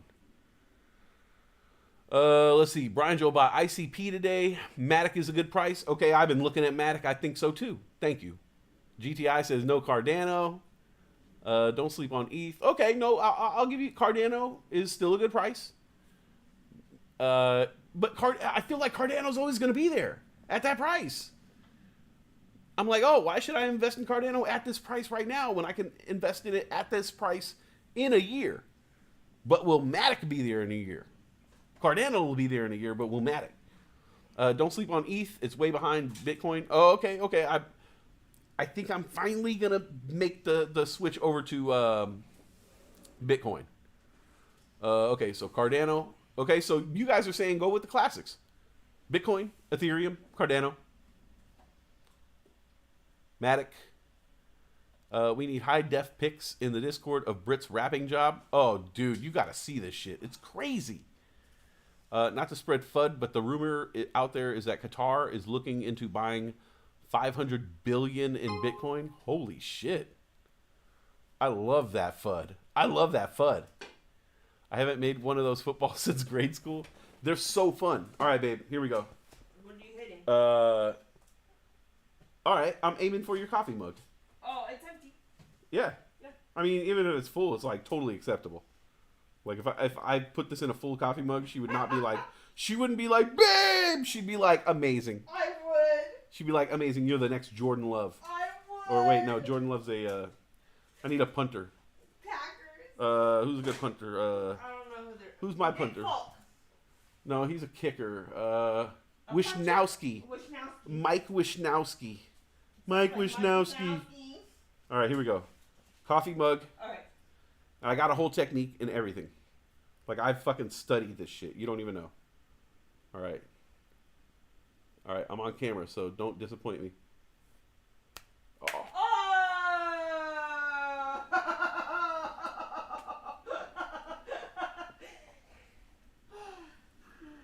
Next time. Oh, that was the most disgusting thing that's ever happened to me. All right. I got a chance to do it again. All right, here we go. All right, let's do what you normally Well, you know what? The holder fucked up. Well, you normally do a lot better. That's one thing also is like mentally, you gotta like, it's hard to like remember to hold your finger there. Like you want to pull away at the last minute. Everybody wants to, like, at least for me, when I'm doing it, when I'm about to make contact, I'm like, woo! I'm like, there you go sail, buddy. Whee!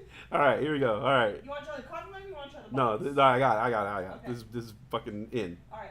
This is really in. I'm sorry about your cup. Here we go. It's okay. All right.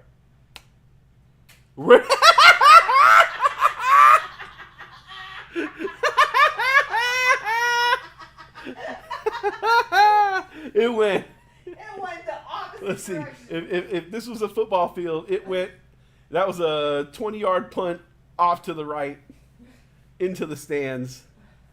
Oh, Lucky Fan is going home with us. A special souvenir tonight, just a bit outside. Niners get the ball, 4th down. Or turnover on downs, 4th down. Eagles get the ball. Jalen Hurts marching to the center of the field. No expression whatsoever on his face. It kind of looks like a like a ghost jumped into Jalen Hurts at some point in his life. And he can't be afraid of anything. Or he can't have emotions either.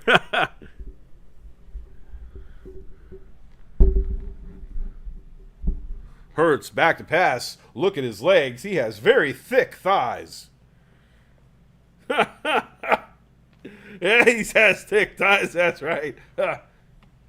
This guy, they love talking about his thighs. Oh, get a room. Get a room. You're gonna knock on a door one day. This is gonna be my best joke of the day. You're gonna knock on a door one day. You're gonna be like, "Who's in there?" It's be like, "I'm a sports announcer. Who you in there with?" I'm in here with Jalen Hurts' thighs. You're gonna be like, "Oh, well, it's okay. I told you guys to get a room."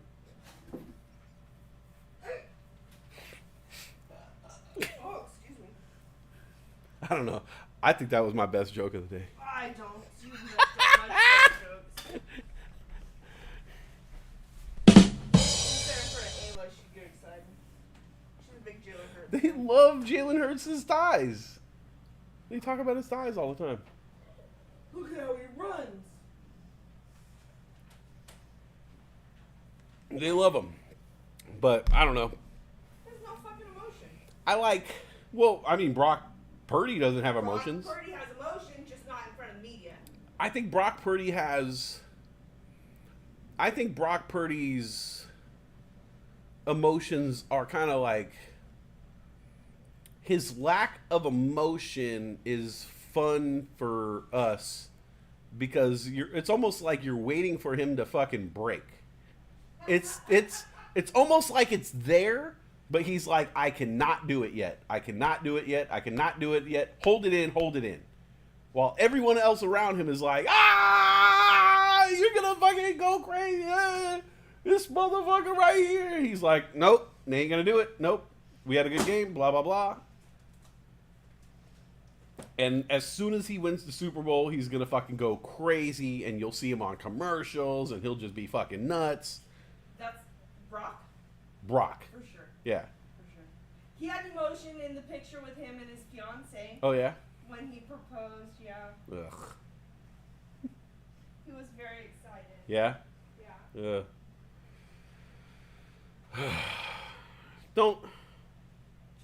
Don't have expectations of what I'm gonna look at like in any pictures. All right. I don't want like me being in a photo with you and I'm gonna be like. I don't expect it. I'll be like proposing to you and you're gonna look back at it and you're gonna be like, You just don't look. I have no expectations when that time comes with you. Yeah. Good. Good, because. You're not getting shit. Oh, because I don't know. There's been times where I'm like,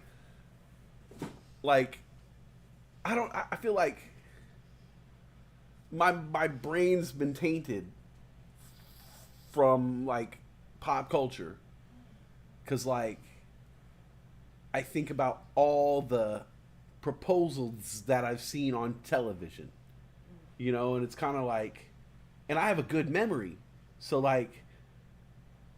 If there's ever a time where I'm like, oh, I could propose her doing that. Oh, no, fucking Sam Malone did that. I'll think of some shit like, or, oh, that's been done before because, yeah, that's been done like at least 12 times that I know of in fucking TV shows and probably in like 14 or 15 different movies. And I'm like, that's fucking way overdone. Whack. You know what's funny is that you say that. I only can remember the only proposal that stands out to me in television history is Chandler and Monica. Oh. That's the only one that stands out to me with all the candles and her coming in and they're down on their knees and they're crying and that's the one that stands out. Yeah, and that's like that and I know like I know girls like that kind of stuff, like That's not you. Huh? That's not you. Yeah, no, it's not me, but it's nobody. It's nobody, nobody but I think of like ones that I've seen or stuff that I've seen on like YouTubes and like stuff that I've heard about in real life. And then, so it's like some stuff, it's like stuff like, oh shit, that's crazy. I fucking would never do it. And then there's stuff where it's like, oh, come on, man. Like, dude, come on. Like, put a little effort into it. And then there's stuff where I'm like, oh, well, if people are doing that, well, shit, I might want to do something like this, And then I start thinking about, okay, now it's like on a partner thing. Like, oh, well, Brittany's this type of person. She likes big shit like that. She would like a big fucking gesture. But she's very romantic and sentimental. So I could literally just be like, hey, babe, let's fucking get married. And she would fucking love that shit. Like, it would, so like, really, it's kind of like, what kind of experience do I want to give her at this point? Because it's all going to be fun for me, because she's going to enjoy it. I know what she's going to fucking say. So it's like, okay, what kind of experience do I want to make this for her? Is this going to be the type of thing where it's just like, as soon as it can become a thing, do I just do it like, oh yeah, okay, let's get married. You want to get married? Okay, let's go here. We could go down here and let's elope, blah blah blah. Or is it gonna be thinking like, all right, let's planned out like, oh well, let's get married then. Okay, well 2 years. Or is it gonna be a thing where it's like, all right, we're going to the waterfall. She don't even know, bro. Like, okay, my homie got the fucking ring over there. Ah.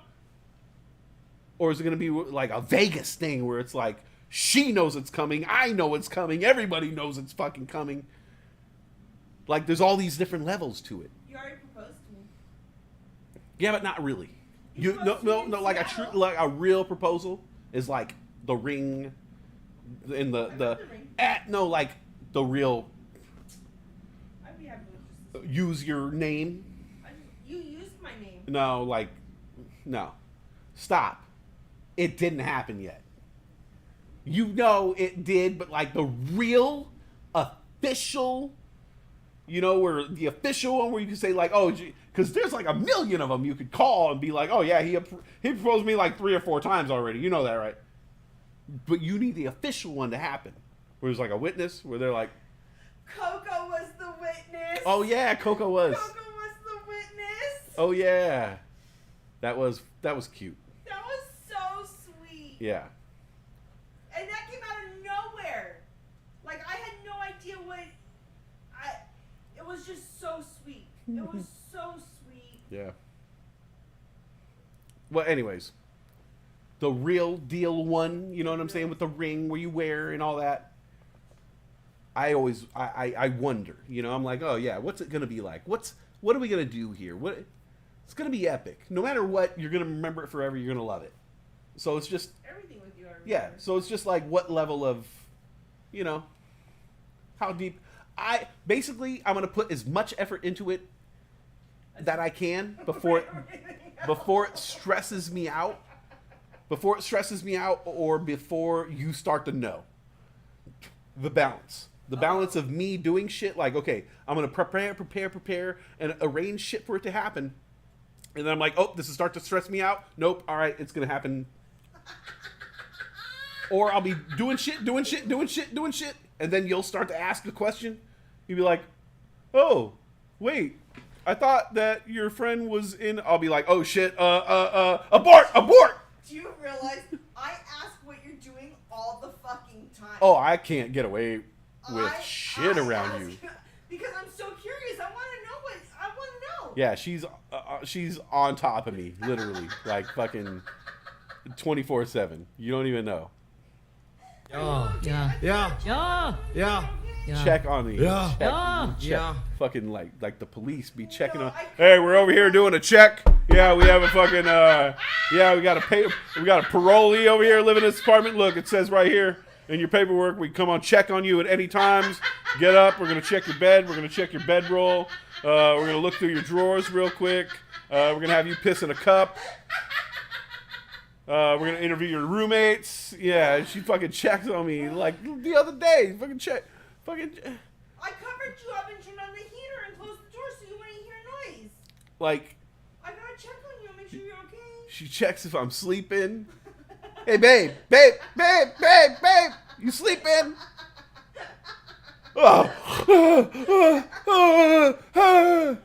come, but then there's times that I come and check on you and you're sleeping so peacefully and all I want to do is give you a kiss. And you do. I do, but you wake up. Yeah, I don't mean because to wake you up.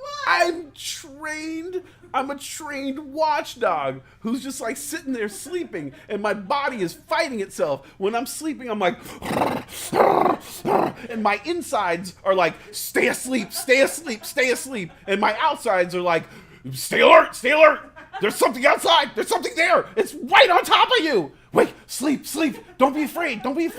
And I'm fucking running in my sleep. And then she touches me and it's, I know, and I'll go, shh, it's okay. I go, shh, it's okay. I just wanted to give you a kiss and to check on you. And I'm like, perfect, because I wanted a 15-minute nap. And now I could wake up for that 2 hours I had set aside. Now I could be up. I could wake up for the next 2 hours. And it'll take me 2 hours to wake up from this short nap in which I was alertly woken up because she checks in on me. Or this is the two things. She's a check-in on her, or she is a cuddler because she can't help. She'll see me laying in bed. See? She sees me in bed and she's like, huh. That looks warm. That looks kind of like my kind of scene. And even though he's kind of doing his thing there, like he's doing this by himself, but he doesn't know this is a team activity now. And she'll go under the covers and start hugging me. And my body, I'm like a grizzly bear. Like I go without sleep for long periods of time, and then all of a sudden I'll just like check. My body will check out, and I'll get to a point where I'm like, okay, I could finally sleep for X amount of time. My body shuts down, but like I regulate my temperature. My temperature is very regulated, so I'll have like sweats and a t-shirt and like the blankets, but the blankets will be up to here, just enough to like just right above my shoulder so my body can kind of breathe, so there's some airflow. And then like she'll come in and then all of a sudden it's like an arm comes around me. And then a leg wraps around me. And and all of a sudden like the fucking temperature gets kicked up. Boom. Now my inner temperature, now my sleeping brain is telling myself like, whoa, what the fuck is going on out there? Whoa. We can't stay awake anymore. Yeah, you're gonna have to turn on. I'm sorry. Everything got to come back on. Yeah, we got to fire everything back up. Everything back online. Yeah, we're overheating. Yeah, we're overheating. We gotta. Well, first of all, we gotta kick these fucking covers off. We gotta take these sweats off. We gotta take this shirt off. Well, wait a minute. What's causing the heat intrusion? That can't be removed. That has to stay. All right. Well, I guess we're kicking everything else off.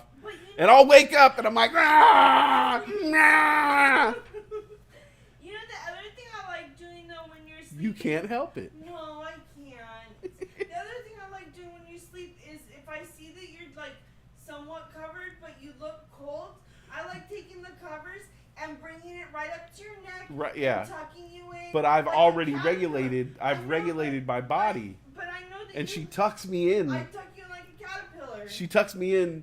She tucks me in like a fucking. She tucks me in like a Mormon girl at a sleepover. Like, she tucks me in like a Mormon girl sleeping with her fiance in the same house. Like, she tucks me in and staples the fucking shit to the bed. And she puts a chastity on me. Fucking like locked up. It's fucked up. But yeah, she fucks with my body temperature regulation, so I wake up. And I wake up mad, and she's like, and I'm like, what happened? What happened? Why? We just talked about this. I just said how tired I was And all I needed was some sleep. And she says this, and she's like, I don't know, I can't help myself. I just wanted to hug you. I just wanted to cuddle you. I thought you wanted the covers more. I'm sorry. I don't know. And that's why I don't say anything when it's happening. That's why I don't, because it's like, it's love. It's the purest form of love. And I think the purest form of love is like the most annoying. It's the most annoying form of love, but it's the most purest. And you're not going to get it anywhere else. And if you don't get it, you're going to fucking miss it. So I know, don't go into labor. Oh, it hurts. Don't go into labor yet. Way too early. I don't mean to. I just like making you warm. I know. She just likes making me warm. Let's see. It's Wishlatursky.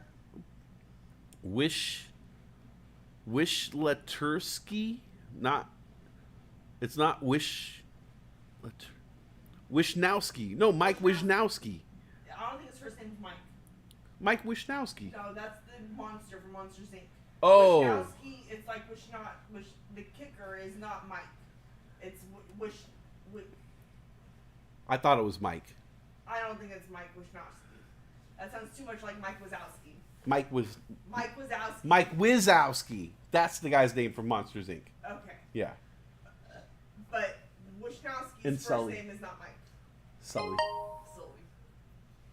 And Boo. All right, so basically, huh? What's a comfortable chair? The blue one? Yeah. Yeah, you've been sitting on it more often. Yeah, I told you. It's not bad. It's actually, for the price I paid for it, it's not a bad chair. Yeah. We got those off Amazon, right? Yeah. Yeah. Good deal. Yeah. Yeah. Yeah. So, I think we're going to buy a couch tomorrow. Tomorrow, after the stock market closes, we're going to run down to... Well, okay, we're going to do the research. We'll do the research. We're going to do the research and figure out... because these days, you always have options, right? So there's 3 options. Ashley Home Store, direct from the internet. Amazon, Ashley Store through Amazon. Or walk into the store and try to get a deal. Yeah. And for some reason, I think that lady wants to do a deal. Yeah. Oh, you like my couch? You come fit her couch. You come here for couch back out. We were like, what? Like, their main salesman had the thickest accent of all time. But I will say this. Fucking, you can't walk away from that Ashley Home Store without feeling your needs were not met. Because she was on our fucking ass. For sure. You look for cow. How big you look for cow? What color you look for cow? Oh, On top. Outside. You put this outside patio. Oh, she was on top of us. Yeah, and was like, any question? And we'd move to a new section. She was right on top of it. And it's not like we were the only people there. And I know you're going to think like the accent I'm doing, it sounds bad. No, hers was worse. I'm toning it down. Yeah. Her accent was... Very thick. It was so thick that I would say it was 75% of what she was saying to me was not understandable by any means. She kept, and the thing that I was trying to hold back my laughter the most on is she obviously knew that I was not going to understand her. Yeah. Because she only went to you. She only talked to you. Yeah. So you're the money man, and you're the man that will understand her. Yeah, I had nothing. I was not there. It was a thick accent. Yeah. It was from it was an Asian island or island in the South Pacific type of accent. I'm not sure. Very thick. But here's the thing. I respect it because I was like, you can't fucking get anybody to work these days. Like you can, if you have a business, you can't get employees, and so they had to make a decision on hiring this person for as an employee. And I think this person was probably like, "Hey, fuck, I can't speak your language very well. I'm not very good at English. Like it's I know my accent is very thick, but I'll tell you what, I will be your number one salesman." And I guarantee you, she is the number one salesman at that place. Because she's on your fucking ass when you walk through the door. And everywhere you go, she's on your fucking ass, asking if you need anything. And we're just like, fuck, man. Yeah.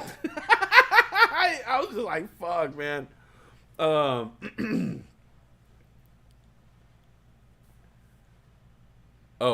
Wishnowski. So yeah, I think like maybe what if I went in there and was like, "Hey, I like this couch, but like, do you have it in? I like this couch for how much was it? 400? 400. Hey, I like this couch you got here for 400. Do you have it in 350?" And see what she says. Fuck it, you know, like if I can't find a different deal on Amazon.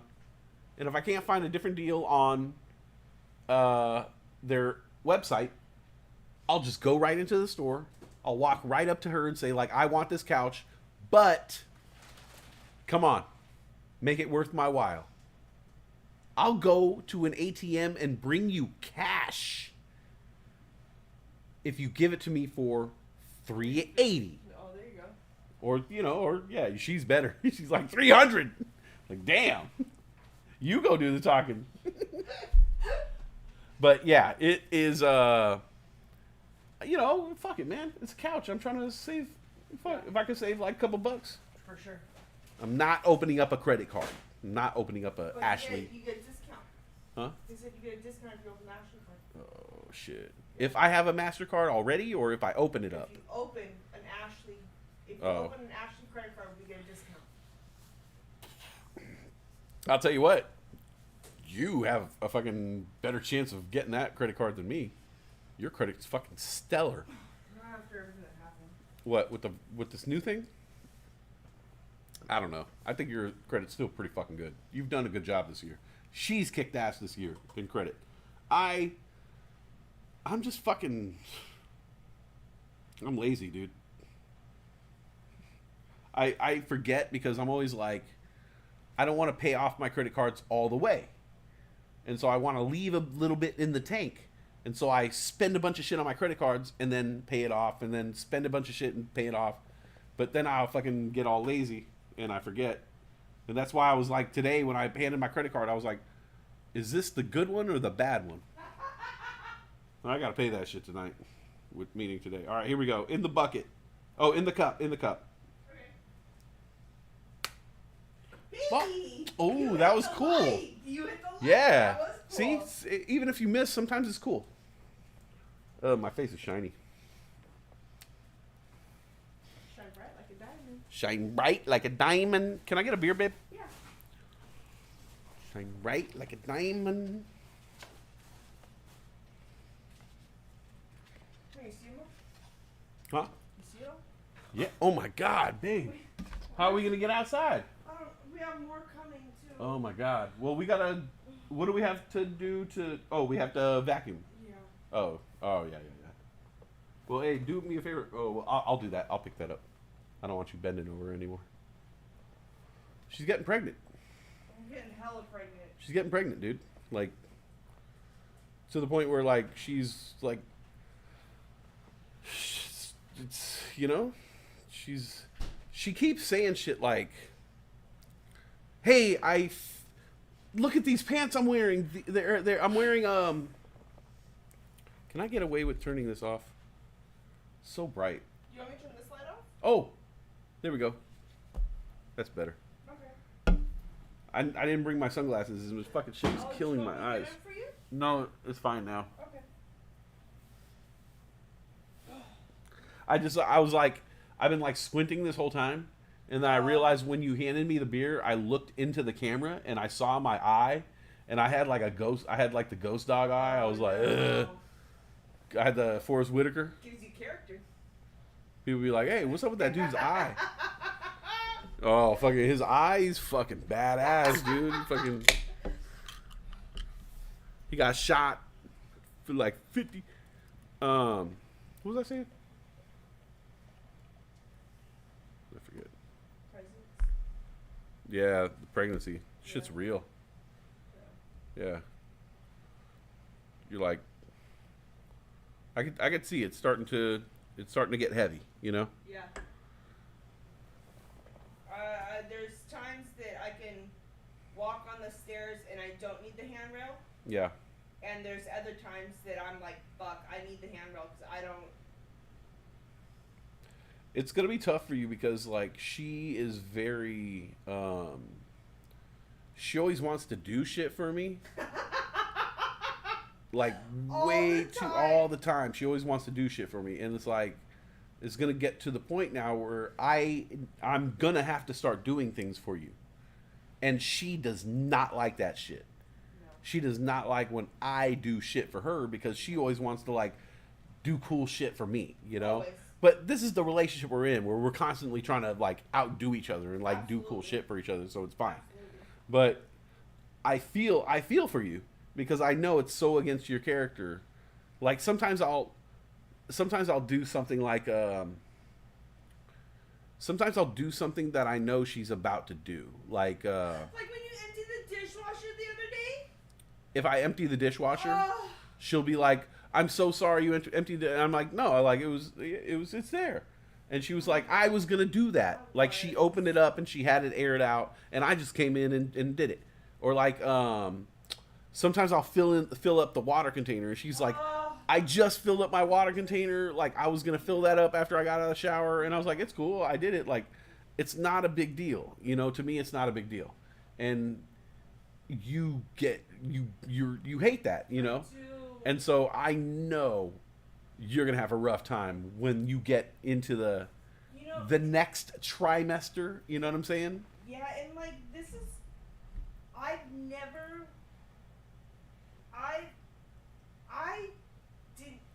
didn't even want to do this much stuff for my kid. Like I feel that I'm not doing a good job if you have to do something. Like I figure you're so busy doing work and doing the stream and doing everything else and keeping our house a house. Well, I think you don't look at it as it like you feel guilty for having time off. And like most people would be like, "Oh, I have time off before I have to start working or before this. So I'm going to do, you know, I'm going to fucking play a video game. I'm going to watch this series." And you're like, work. Like, I have to prove myself. I have to fulfill. And it's like, after all the chores are said and done, and like, because of that, she'll say, "Okay, fucking all the chores are mine then." It's like, well, fucking, I was able to do chores and my life before too. Like, you don't have to. But you shouldn't have to. But so then she like tries to do all these chores and like, and she'll do chores, so I can't, like, she'll do chores when my back is turned and shit. So I can't, like, I'll come home or I'll wake up and chores will be done. So like, so I can't help her in any way. And like I'll get shit ready to do my chores and she'll do my chores for me. And it's like, so she's constantly active. So I know there's going to be a point in time where she's can't do some of these things and I'm going to do the chores for her and she's just going to be fucking hard. I know you're going to be fucking, yeah, you'll be at a loss. Yeah, I can already tell. Yeah. What do we got? Safety meeting? Work's finally done, Dr. DTI. Oh my God, what time is it? 6:45, brother? 6:45? Oh, that's a 2-hour show. Dude, long shift. Did you start at 8 again? Did you What start time? early? What time do you start today, Doctor? Doctor.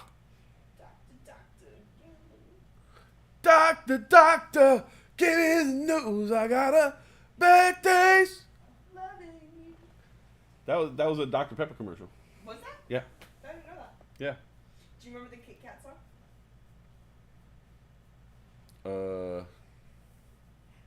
Oh, Give Me a Break? Yeah, do you know it? Remember the verse? Not just the chorus. Do you remember the verse? Give me a break. Give me a break. That's the chorus. Give me, break me off a piece of that Kit Kat bar. Give me a break. You know the chocolate Give crispy me a taste break. is gonna make your day. Wait, what? Wherever you go, you hear. You know that chocolate crispy taste is gonna make your day. Wherever you go, you hear the people say, "Give me a break, give me a break, break me off a piece of that Kit Kat bar." I don't remember those lyrics. That's the song. Wow. I love Kit Kats. You love. I'm gonna get you a collection, or one day we should just watch YouTube and let's just watch a bunch of like YouTube collection of the greatest commercial songs and see how many you just love. Because I'm noticing now you love commercial music, like songs that are on commercial. You know what her favorite song of the moment is? It's not by any artist that you... her favorite song right now is the song from the Amazon commercial with the alpacas. Do you know what song I'm talking about? We can't play it because it's copyrighted material. But it pretty much goes like... Mamacita... ¿Dónde está Santa Claus? It. Don't, babe, you're jumping up and down. You can't jump up and down. No, the baby can feel dancing now. Oh, you're allowed to do that? I am. Oh, okay. At 22 weeks, the baby, they say start dancing because then your baby will come out a young dancer. No shit. I shit you not. My mom danced with me. Maybe that's why you're a dancer. That's why I can dance good. Yeah. Oh shit. I can't dance good, so you better start teaching me. Whatever. Dance, you dance. Dance away. All right. She loves the song. I do. And when she plays it, she goes crazy. She lights up. She dances around. She plays it in the car. She plays it here. She plays it on her phone. She plays it in bed. Anytime the commercial comes on, she goes nuts. It's her favorite song. And you pointed out that he spits out the hay. That is so funny. That is so funny. Is it hay or is it like a leaf? Oh, I thought he was eating hay. Oh, is it hay? Okay. Yeah, 'cause he's in a barn. I don't know. If you know the commercial, you know what I'm talking about. If not, we just sound fucking crazy right now. We just sound nuts. Mamacita, ¿dónde está Santa Claus? And it's like a little boy's voice. It is. It's a little boy, yeah. It's from 1954? It was in the 50s, I thought. 56 maybe? Maybe. And I think like Feliz Navidad was like a year earlier or something, right? Yeah, those are both my jam. And her one of her other favorite songs, if not, she literally said to me one time, she was like, Feliz Navidad is my favorite song. And like, if you said like, what's my favorite song? I'd have to be like, fuck, man. Billie Jean,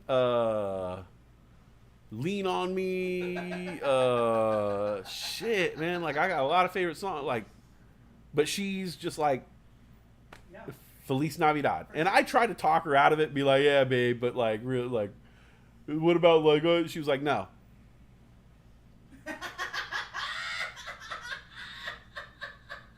No. Feliz Navidad is my favorite song. Jose Feliciano. Jose Feliciano. I know all the words. Yes. I love it. Yes. It's my favorite song. Yes. And I said, yeah, but it's your favorite Christmas song. She's like, no. Yeah, it's my favorite Christmas song too. But no, it's my favorite song. Yes. I listened to it all year. She listened, and I didn't believe her. And then it came on my playlist. Do you remember your facial expression? It was summertime. it was summertime and it came on, and I went, you know, I went, oh, okay.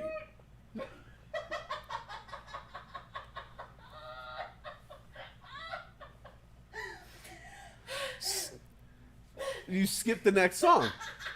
Obviously, you fucked up. You left a Christmas song on your My Chemical Romance. on your favorites playlist. You left a Christmas song. Skip. And she was like, "Oh, no. No, no, no, no, no, no,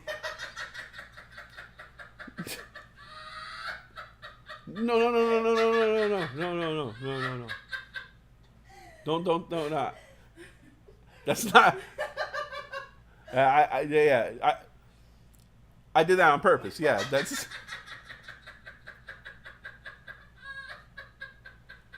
That wasn't. It's not a mistake. That's my favorite song. Yeah. And I was like, oh yeah, it's like your favorite Christmas song. She was like, oh no.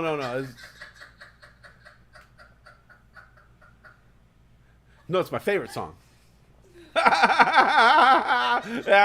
Good one, Britt. He's like, no, seriously, it's my favorite song. It's my favorite song. Yeah, but you know, Prince and Michael Jackson. No, but that's my favorite song. Out of all the others, yeah. I know all the words to it. Yeah. I play it all the time. Yeah. It brings me so much joy. I see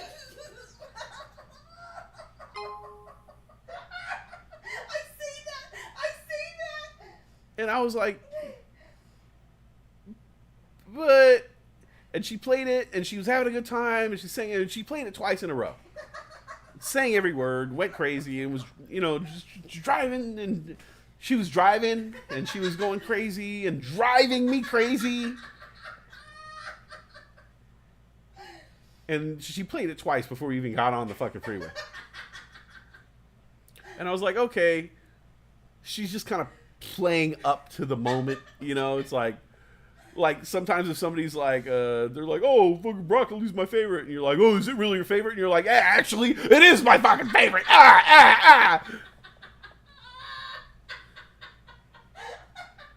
And then fast forward like a month and a half later, and it comes on again on the playlist.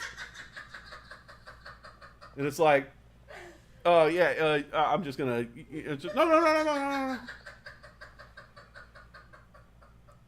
No. Don't skip that song. And I'm like, now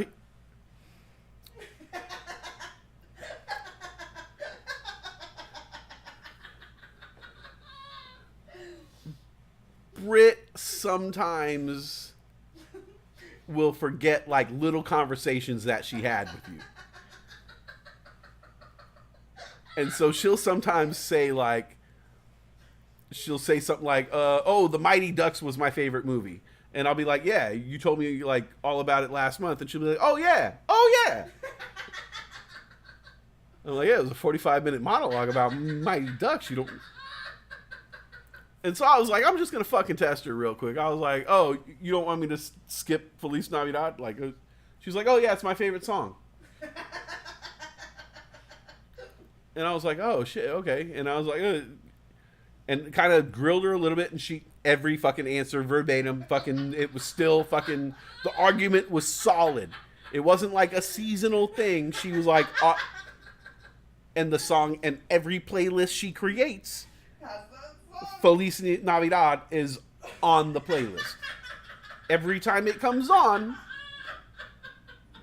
now, she skips it when I'm in the car sometimes. When I'm in the car, she'll be like, oh, all right, it's still on there. What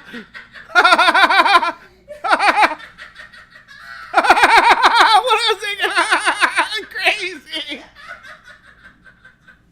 But I know she doesn't skip the song when she's alone. No.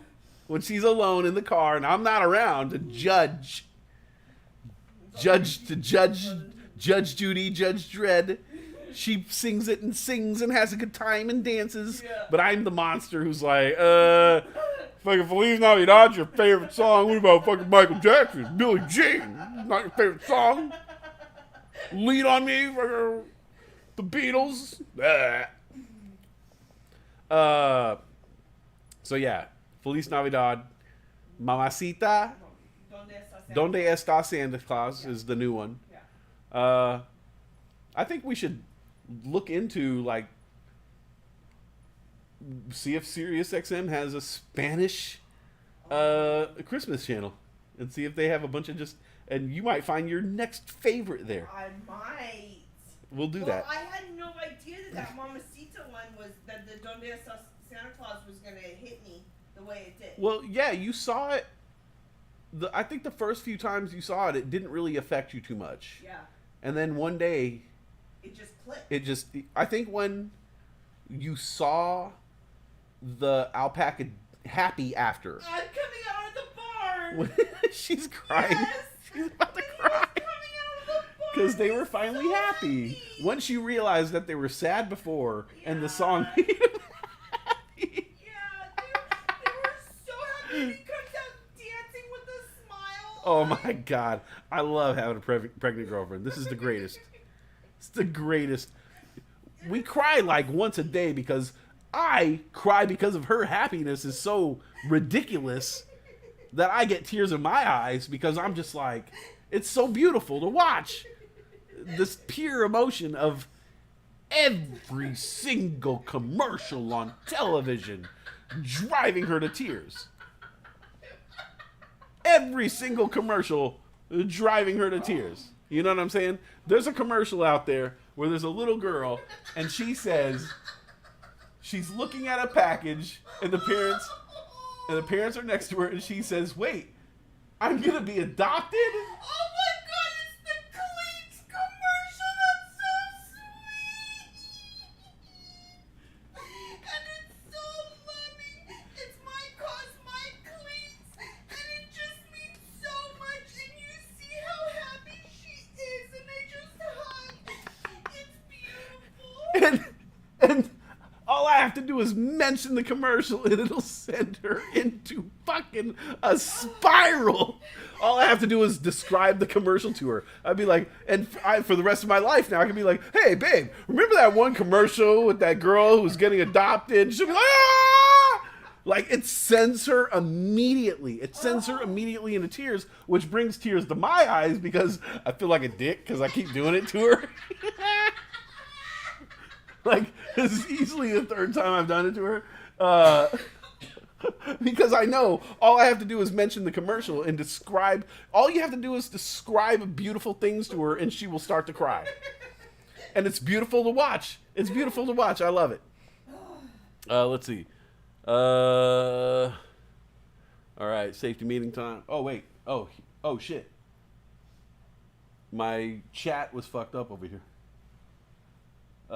Start at 9, but I have to take Furriander to the doctor for a checkup before we head to Australia. Is Furriander They're going to probably just a checkup. Okay. Visit took an hour. West test. I've seen your commute. Did a blood test. My secret feeling is she's missing her new boyfriend, Westside. Oh, trust me, I can't wait to get back to that cat. Oh, the best. She's 16, so old enough to drive. Oh, Karen's 16 too. Okay, you guys both have 16-year-old cats. If they made it this long, it's no surprise when they need more medical help. My cat Smokey made it to 18. Wow. Yeah, it's hard watching them to get old. Yeah. Definitely. I don't know what I'm gonna do with the next round of pets. I don't know. Like, I could have a cat now, for all I know. And if this doesn't work out, like, what's the next cat gonna be? What's the next cat? Is it gonna be a young cat? Am I gonna get an old cat, old dog? Like, what's the next pet gonna be? And what if I get a fucking what if we get a fucking 15-year-old cat and it ends up by living till it's 22? You know, and I think I'm gonna get a senior cat and it fucking lives another 7 or 8 years. Like, after a few years, I'm gonna just be like, bro. They kind of told us that you had like a year left, man.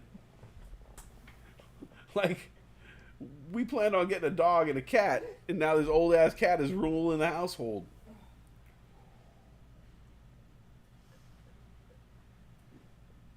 All right, what are we at? 7 o'clock? All right. Almost 2.5 hours. Not bad. Not bad. Especially because I did a show earlier. All right, we're going to have another show tomorrow. Right, we don't have any plans. We're just going to get the couch or figure out the couch thing. So we'll be here. It's nice. It's actually nice, like, to do the show. Wait, I thought you said don't pop. I'm putting this in Junior's box so it doesn't Oh, move okay. around. It's actually nice having the show in the morning. Like, I like it. yeah, it's not as you know, a lot of me not wanting to do the show, or like my anxiety over not wanting to do the show, is because I don't want to alienate my girl. You know, like, it sucks putting on headphones and facing some other direction and like giving your attention somewhere else when you have such a beautiful person here, you know, with my baby, you know. So it's like I want to dote. Meanwhile, my version of doting is like staring into my phone while we watch Sports Center. But still, you know, I'm there. I'm within an arm's reach, you know. Well, if she stretches really far. And then I'm like, You too. That makes me laugh so hard when you do that. I think a lot of people would see us like, because I do a lot of things like a lot, like Stuart from Mad TV, like, she'll do things and I'll be like, yeah. And I do that a lot. Well, I'll be like, no. I do a lot of that shit a lot where she does nice things and I'm like, I fight her, or I think it's gross. Yes. And I think if people see us, they're probably like, that's like what they got going on. That's weird. But I don't know. I love it. I love it. I love it. I wouldn't have it any other way. Hell yeah. No other way. Oh, that's loud. Sorry. So yeah, we will be doing, you know, the safety, the morning runs, starting at, 6:30 a.m. for sure. I've been getting them going at 6:15. But you don't start talking right away. No. So it'll start before the market opens, and then I'll start talking at 8. Around 8. Yeah, 8 seems good to me. Actually, like recently, I think the first day I jumped on by like 7 something. The second day I was thinking 8 and I did like 7:45, and then today I said 8, and at 7:45 I was like, You were ready. I'm ready to go say some shit. Yeah, you came before, and it was nice because before you went on the mic, you sat down by me. We had our coffee together. Yeah. You know, we had our time. Yeah, I didn't feel. I felt a little better about waking up this morning. Yesterday I was like, for sure I'm going back to bed, and I didn't. Today I was like, oh, for sure I'm going back to bed because I said 8, so I was like, oh, I'll go back to bed. And each day I haven't, and so I think I'm just kind of waking up and ready. My body's getting used to, you know, fucking being a fucking human being, you know. Yeah, being an adult. Yeah, being a fucking adult again. Blah. So, yeah, I'll be waking up in the morning, starting up the show. Monday through Thursday, no Fridays, and then I'll fit the talk show for humans in there every now and then.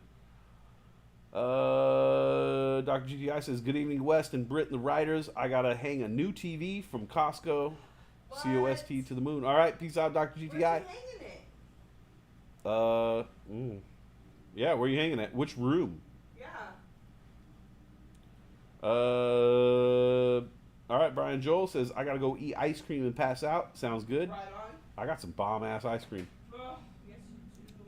Shrooms, baby, shrooms. Oh, triple shrooms. Nice. Damn, slots are loose today. Loose slots. All right. You guys have a good one. Let me pour you a beer real quick. Something about the West Coast. Shh. Don't tell nobody. Thank you guys very much for hanging with us today. Something about the West Coast.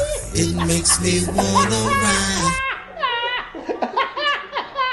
We will not go quietly into the night. We will not vanish in the fight. We're going to live on. We're going to survive. Today, we celebrate our Independence Day. I don't have all the answers.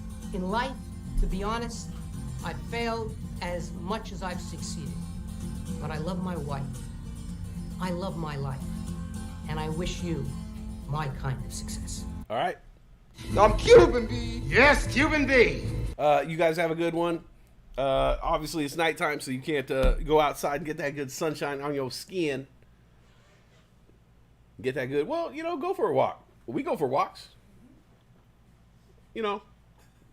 Pregnancy has been really like good. Like, it's got us on a fucking schedule. Normally, you would never get me out of the house after fucking nightfall. Like, you would never. No. Now, we'll take a walk at like evening, and then we'll take a late night walk, and we walk around, and we walk like, even if it sucks, we like do it. I did not want to go out the other night. No, it was fucking nasty. And you're like, it's gonna be nasty tonight. But you were like, no, we should go for a walk. We gotta and I was walk. Like, and I said, We gotta keep we gotta keep that blood flowing. We gotta. I mean, I want to work out more, but we're getting there. But the fact we go on like 3 or 4 walks a day, pretty fucking good. So we're gonna go on a walk. I'm gonna go look for some cats, and we'll see you tomorrow morning. Same bat time, same bat channel. All right, peace out, guys. You have a good one. Later, Doctor. Later, Brian, Cassie, everybody else out there. Corinne, Dr. Brian, Saturn 9, whoever Saturn 9 is.